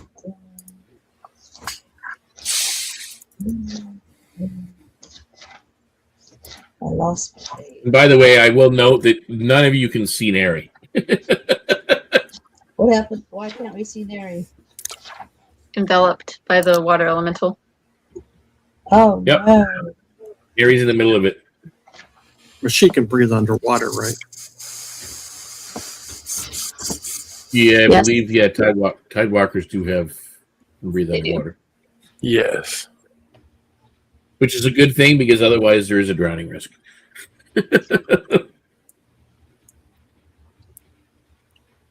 Oh, by the way, do I have to make a strike saving throw? Nope.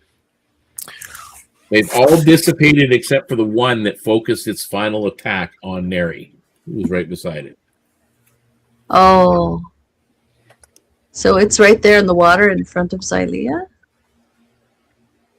Oh, No, on Neri. Neri, right here. Hold on. I'm going to get back to Owlbear. I'm on. Oh, it's way the hell over there. Yep. And Neri's actually underneath it. How many feet is that to her?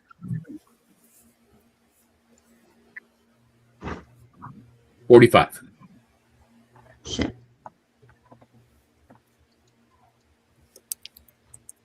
I You can can't get a use voice my modulator and use this background. Pretty cool. I can't use my animals because they're too far away from me. That's Oh, the you're- last. Your animal is only 30 feet away from her. No, it's not. It's 10 feet away from you. Your animal is 35 feet away. Okay.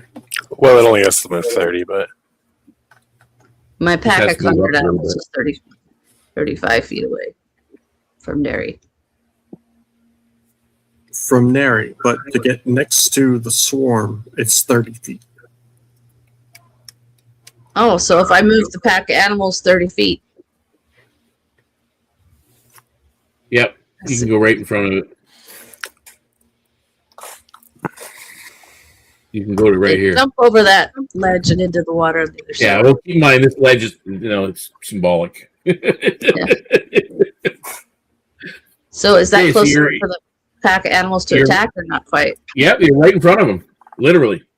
Okay. All right, so then I have to roll the.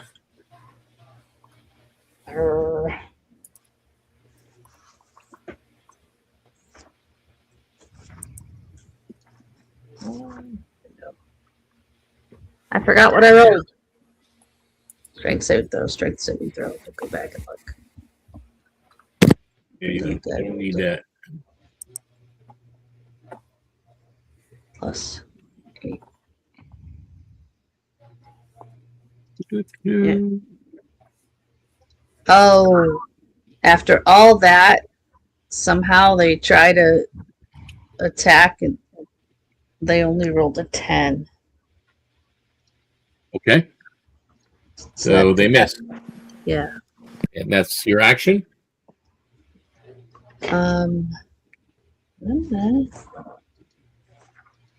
I gotta see if moving it is an action or a bonus action.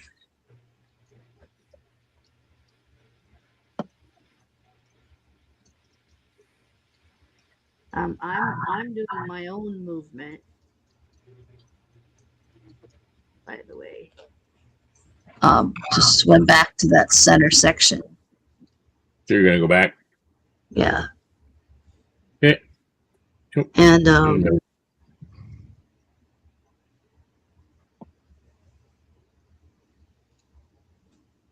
so it says 2.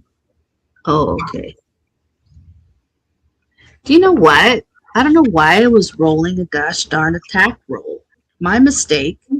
It says whenever the pack moves within 10 feet of the creature, or they enter a space within 10 feet of the pack, that's my conjured animal pack, then they just have to force them to make a dexterity saving throw. I don't roll an attack roll. What was I doing? I'm sorry. So actually, Okay. instead of that attack roll that they missed, just have them do a dex saving throw for me. Dexterity saving throw. 17. So they pass. So I guess it's the same as a miss.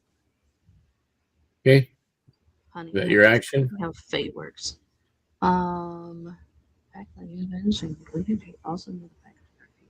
Yeah. Yes. Okay. Next up is Serafel. All right. We're going to move 5, 10, 15, 20. Am I still above the water by chance? Barely at that point. If you take one more step, you're in the water. Okay, perfect. And I take it that the water elemental is deeper in the water, or am I still able to strike it? Oh, you can strike it. It looks like it's enveloping your companion. Actually, Your you know what I'm gonna do? in there. Right. Actually rescind that because I think I was like about right here. I know what I'm gonna do just for the flavor of RP, especially since I know over penetration is a thing. Thank you, real life knowledge. We're gonna instead cast Guiding Bolt at first level. So I'm going to go ahead and do that. Does does a dirty 21 hit? Yep. And we're gonna roll 46. Give me 1 second as I try to find 46. There we go. 10, 10, 17 radiant damage. 17 radiant. I think it's 14. Yes.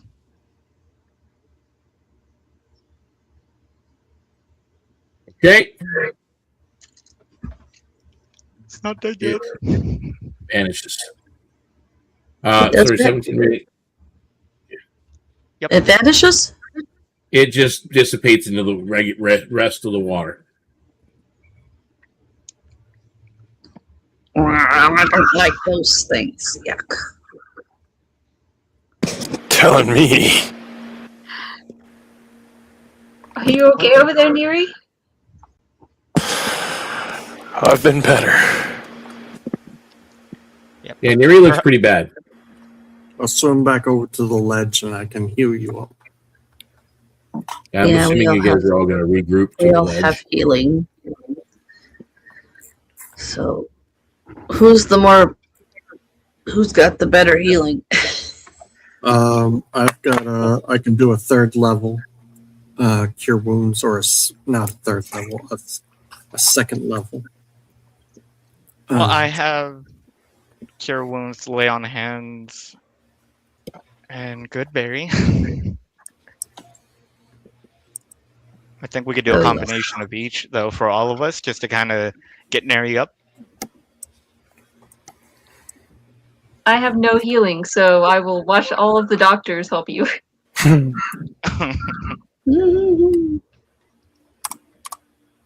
Yeah, I guess here, let me see how many. So 1d8 plus 5.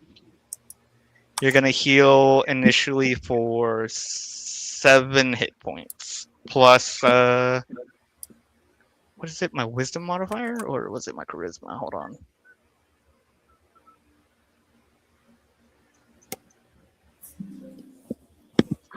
I promise I know my racial stuffs.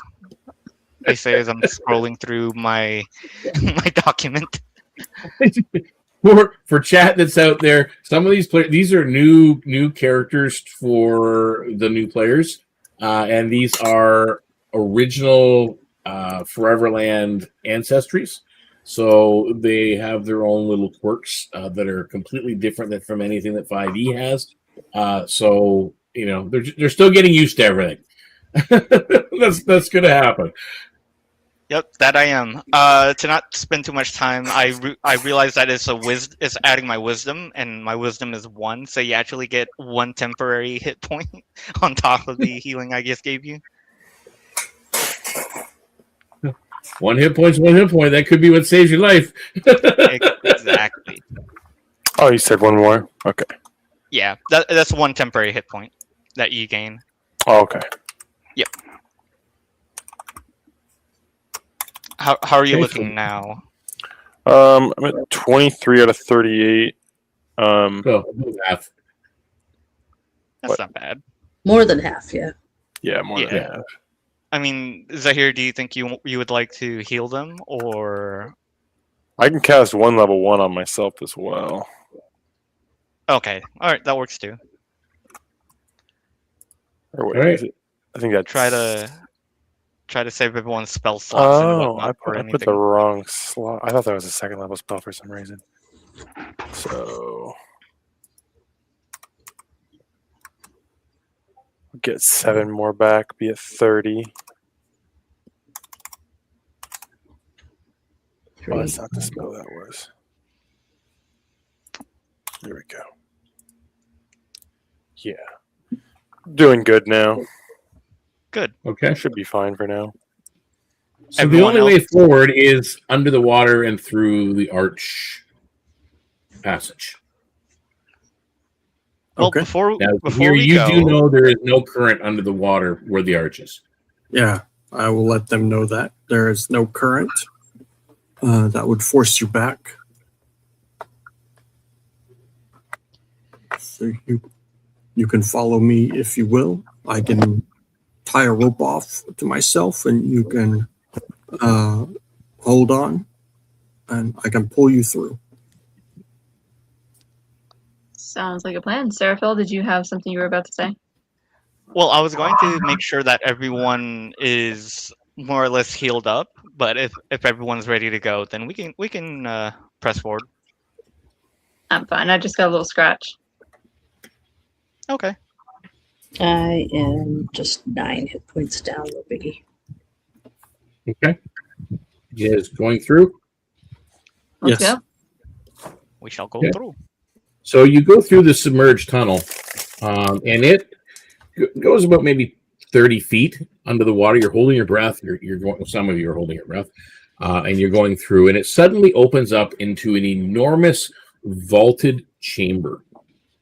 We pull up that screen, please, and thank you. As I take, oops, to that.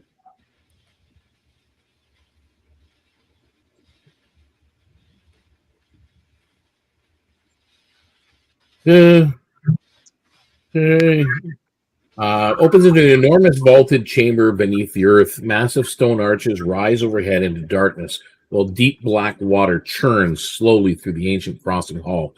Far across the chamber, a raised stone dais emerges above the flooding. Beyond it is another descending archway, disappears into deeper black water beneath the southern stone.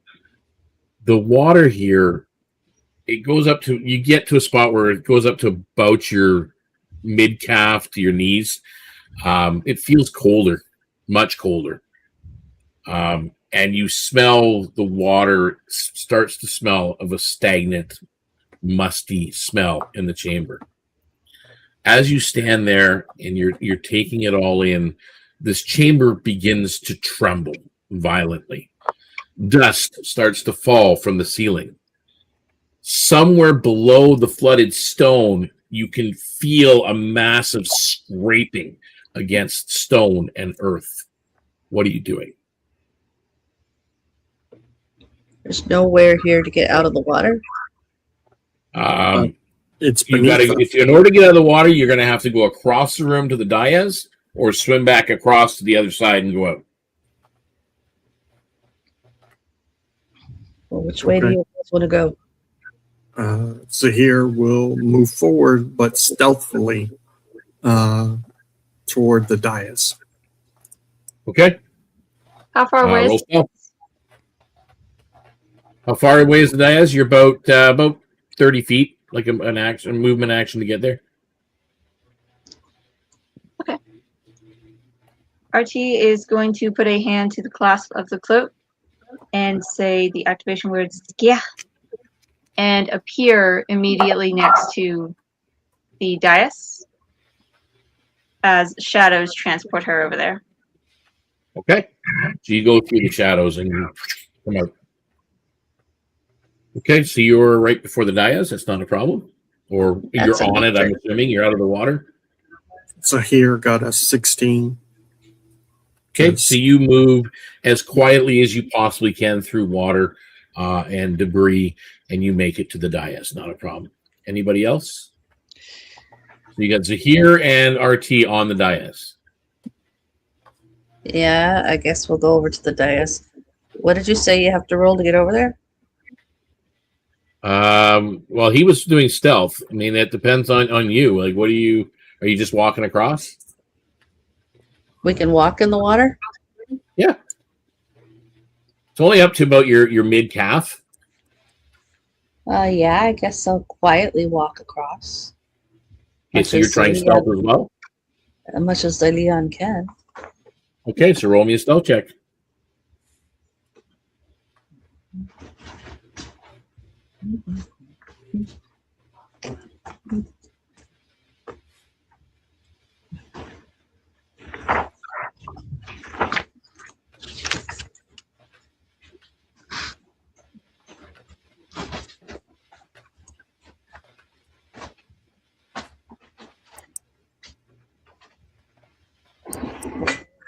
I'm having slow.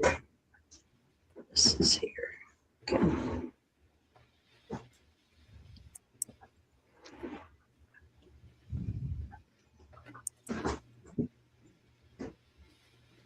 That's a dirty 20. Okay, so you make it over to the dais. Who's next?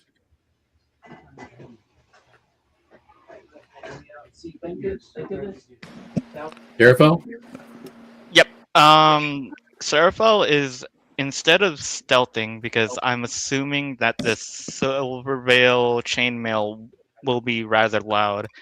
Yeah, they're just gonna fly. And you're sloshing through the water pretty good.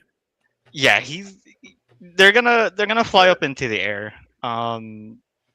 Just because they can. It's a bit of a flex. Why not? So you fly up and over and land on the dais.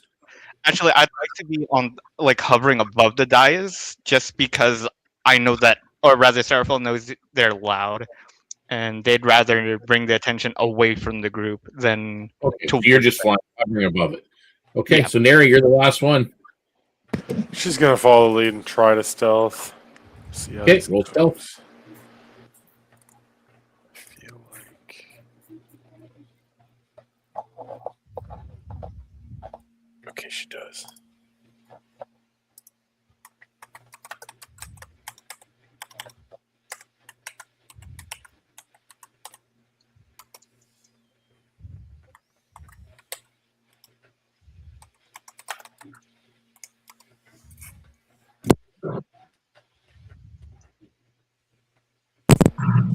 That'll be a 15. Sorry, 15, you make it over to the dais.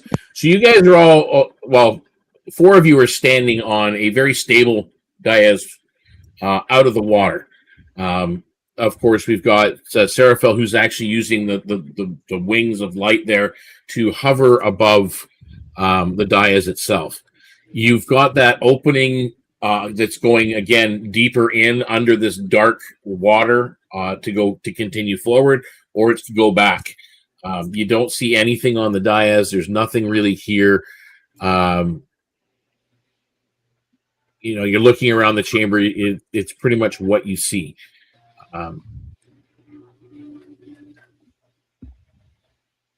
Okay. So what is your intent? Is there any writing on the dais? No. Not that you can see. It's not like well, it looks like, again, this is a religious building or structure. If there was writing on the dais, it could be under the water, because the majority of it is underwater. Like the steps that you would have gone up on the dais are under. You want me to go down and look? Either you or I. Someone should look. I think you still have tongues active. I do. Okay. Okay, looks like I'm going for a swim. Before RT does that, though, she is going to take out the river token and the other token she has, and move them both up to see if anything happens with them. The river token and the other token, which was from, remind me again. I believe that's the one that we had on the trails. She used it once, and it revealed the network beneath the grove. Yeah. Okay, so that was a trail token, and then the other one was a river token. Yes. The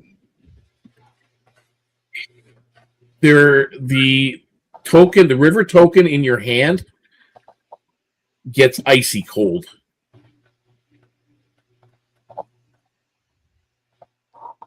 I think the sleeper's here. With that, As you're standing there and you turn and look at your companions and you're holding the tokens in your hand, and you look to the four of them that are on the dais itself, and everything starts to shake and tremble again, and you hear that awful scraping sound beneath the stone, and everything starts to shudder. The dust is falling, rubble starts to come down. I need everybody, including Seraphel Flying, to make me a dexterity saving throw, please. Oh, joy. Okay. As chunks of stone and rock fall from the ceilings and the pillars, coming colliding down into the room.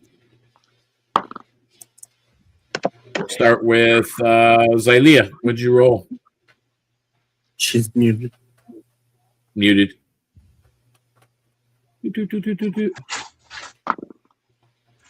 Sorry. Try to do me last. It's going to take me a little longer to. Okay. Well, you rolled Dex, and then I'll find out from Zahir. What'd you roll? 15. 15? Yes. Okay, so you will take half the damage.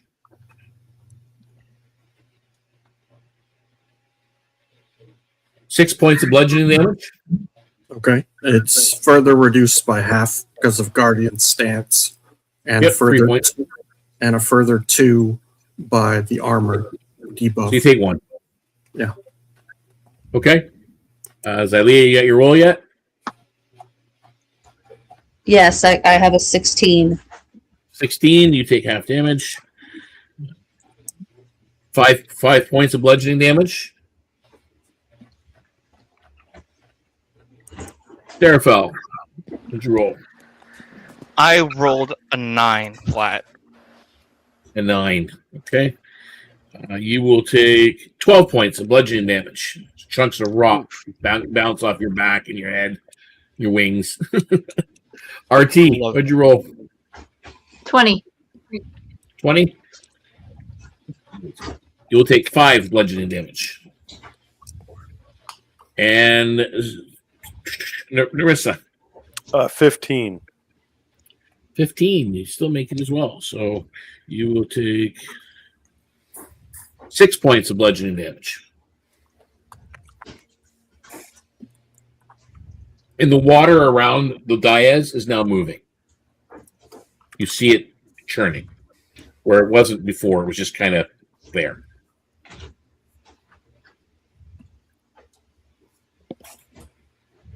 So we go back again, and I ask, so RT, you just turned around. Who's doing what now? I think RT was going to look under the water before the roof started falling in. Okay, so you want to look under the water. Roll your perception. I'll look too. All right. Back me up over here. I can either assist you or look myself.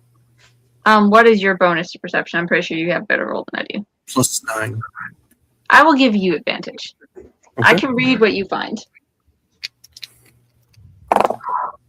19 + 9 is 28.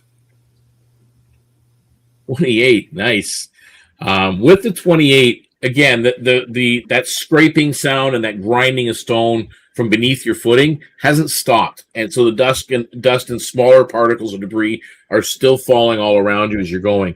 However, as you're glancing into the water, it's dark, it's murky, it is hard to kind of make things out. You make out a massive root system that has broken through the stone underneath the water and done substantial damage to this actual building, the structure. It's a root coming around everywhere. You're looking at it, and suddenly you see movement under the water. Pale, lighter than the actual water, like a a light greeny gray. It's a scale. Okay. I will pull my head out of the water and explain that to everyone. Roots are coming through, and there's something with a scale deep. It was deep, like it was down there. Yeah. Do I recognize? Sorry.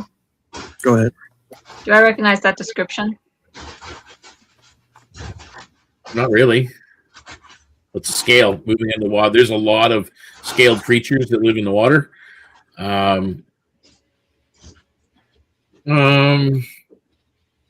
Zahir, make me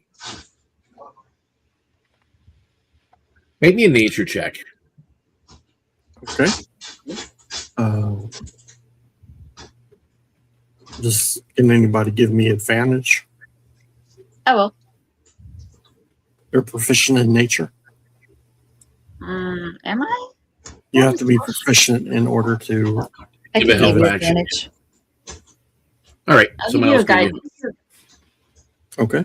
I can so give you you get guidance and advantages. I can give you advantage, yeah. Nature. Perfect. That would be a nat 20 plus my 13 plus 4. Okay, Yeah. you're up there. You're almost positive that the size and the shape of that scale belongs to a dragon. Oh, fuck.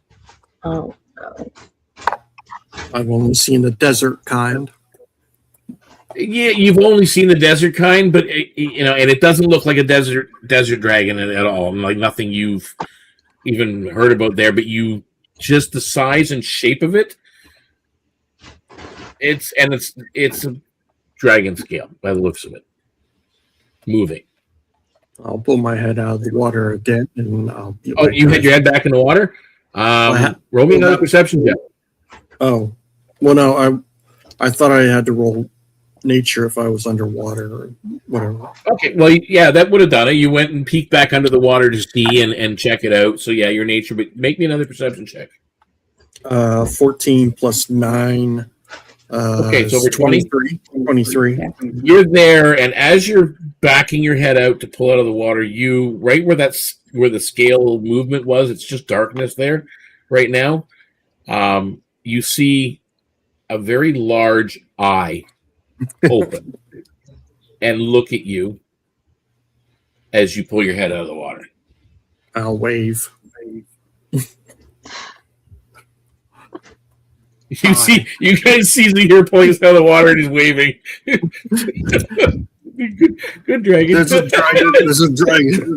There's a dragon below us, and it looked at me. Pretty much probably the way Zahir would say it. There's a dragon below us. Dragon. Is it a big dragon?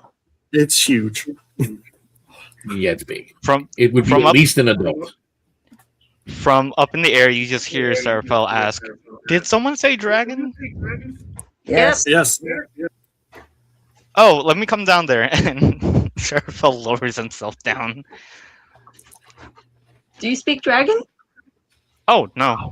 No, I just really would like to see a dragon, if I'm really honest. Seraphel, make me a perception check as you're flying around and then back down to the dais. Okay. 23. There is, as you fly down, you notice there's a section up near the ceiling that's a little darker than the rest. There's an alcove up there.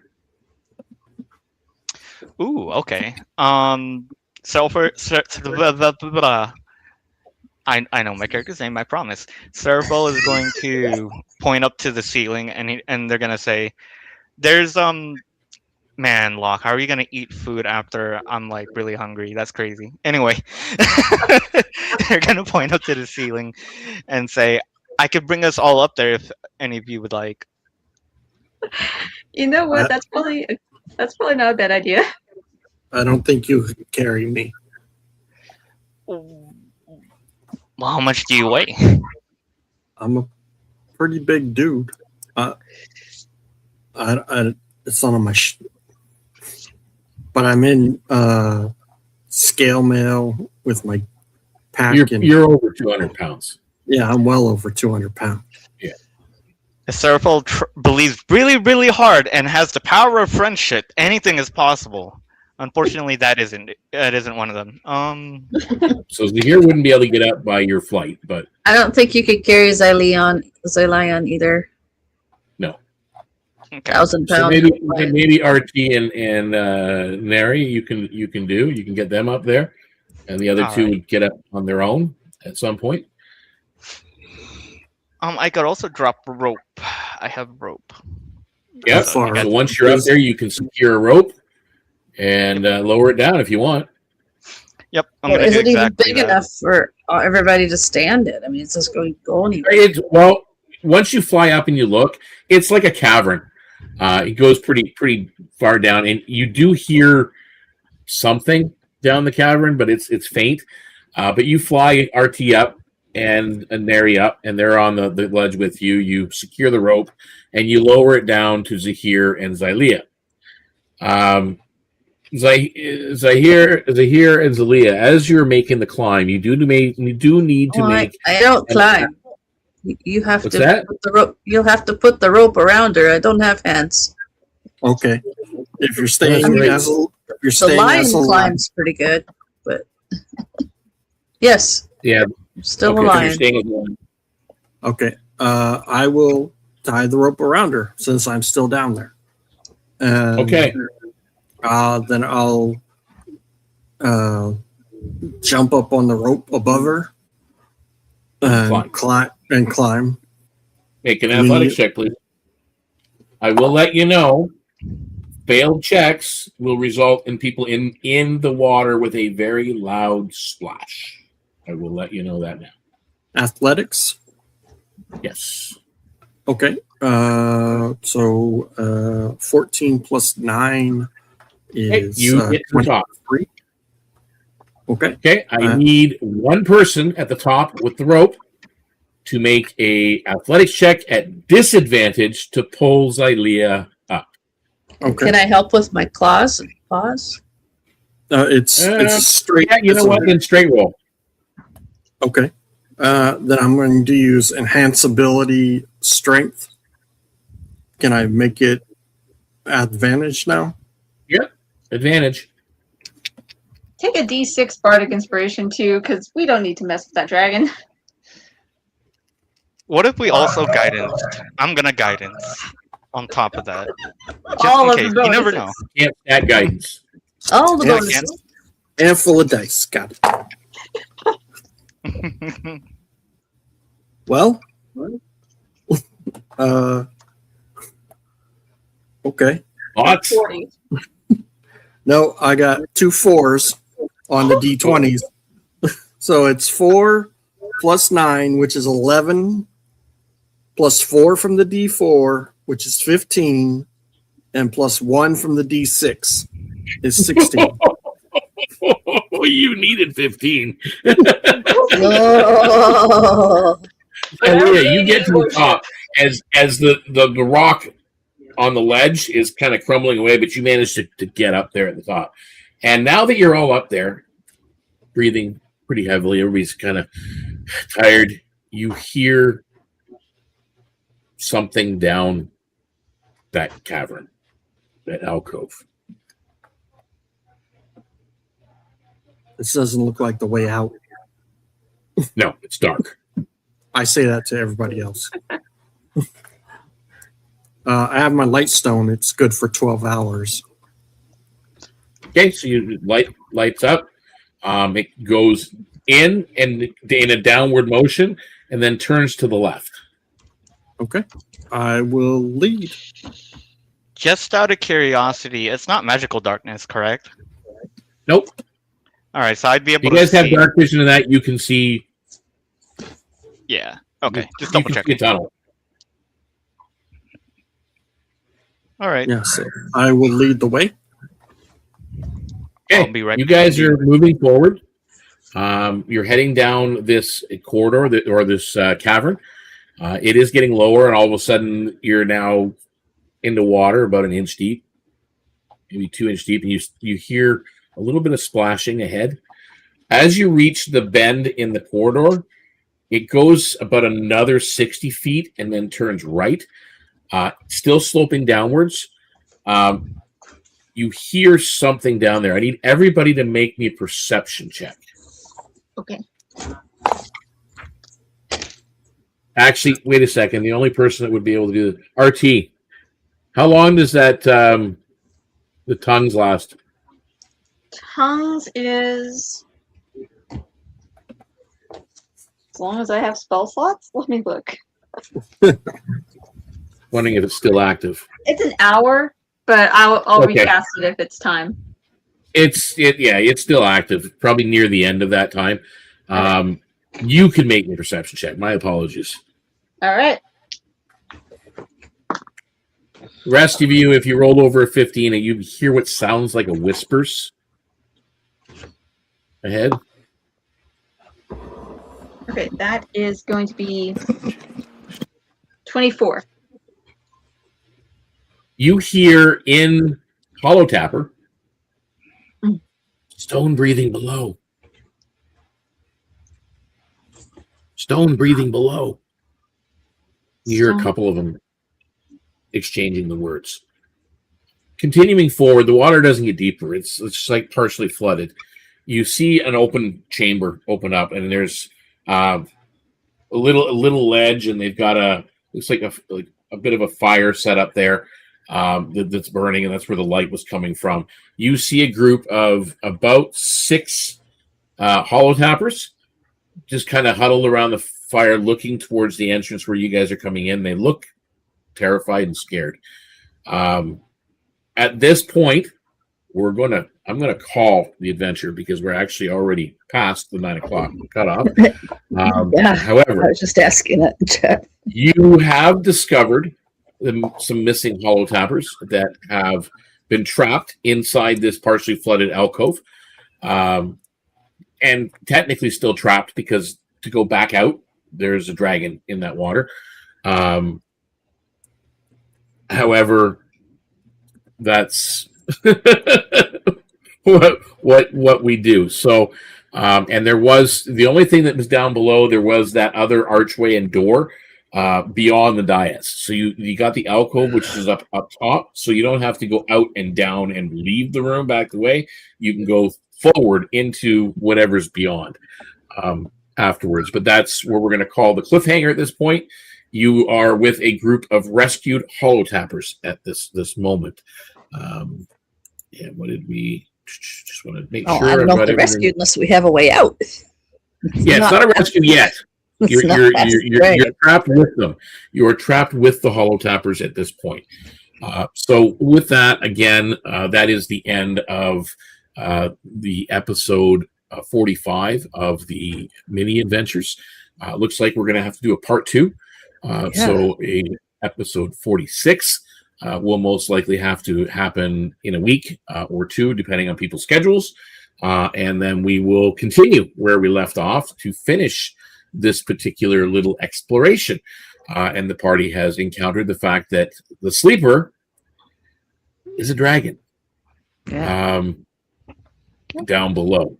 And you have uncovered that. You've rescued some things. And there is, I will give you experience while you're here. You didn't rescue them yet, so you don't get that experience. And there's 5 of you. 650 experience points each at this point. Is that plus the 400 XP? Yes, 400 from earlier. Heck Okay. yeah. 650 is what you said? Yep. That's for fighting those elementals. Sweet. Thank you. Wow. That's 1,050. That's nice. Yes, quite a bit. Would have been a little bit more if you're able. Well, there'll be more if you're able to get these hollow tappers out of here. Yeah. Okay. Okay. All right. So everybody out there watching, thank you very much for tuning in to Deacon's Table. And hopefully you enjoyed our story. as it goes. We are going to continue this story, but again, there is part of this story that you don't get to see on the video. You need to come and join our Discord server, become a member, do up a character, and you can learn all about holotappers and the corridors beneath Bloomheart Grove and what lies beneath Stonevale and all the rest in Stonefield Rise. And you can learn all the secrets as everybody here is doing on a day-to-day basis, because literally we uncover new discoveries every day. It's just not, cut and dried and presented for everybody. You gotta find it. So that's the way it works. So thank you for watching. We love you all. And until next time, guys, may all your rolls be critical, not just a 20, but also the 1, because a 1 is just as much fun as we've found out actually tonight. So thank you again, and join us on Thursday night at 7 p.m. for our next episode of Southern Expanse, as the pirate crew of the Scarlet Reaver, they are in Low Forge and getting into trouble. Let's just put it that way. So again, thank you very much. Like, subscribe, follow, hit the little bell icon, and we'll see you guys in the Discord, and we'll see you next time. Bye for now.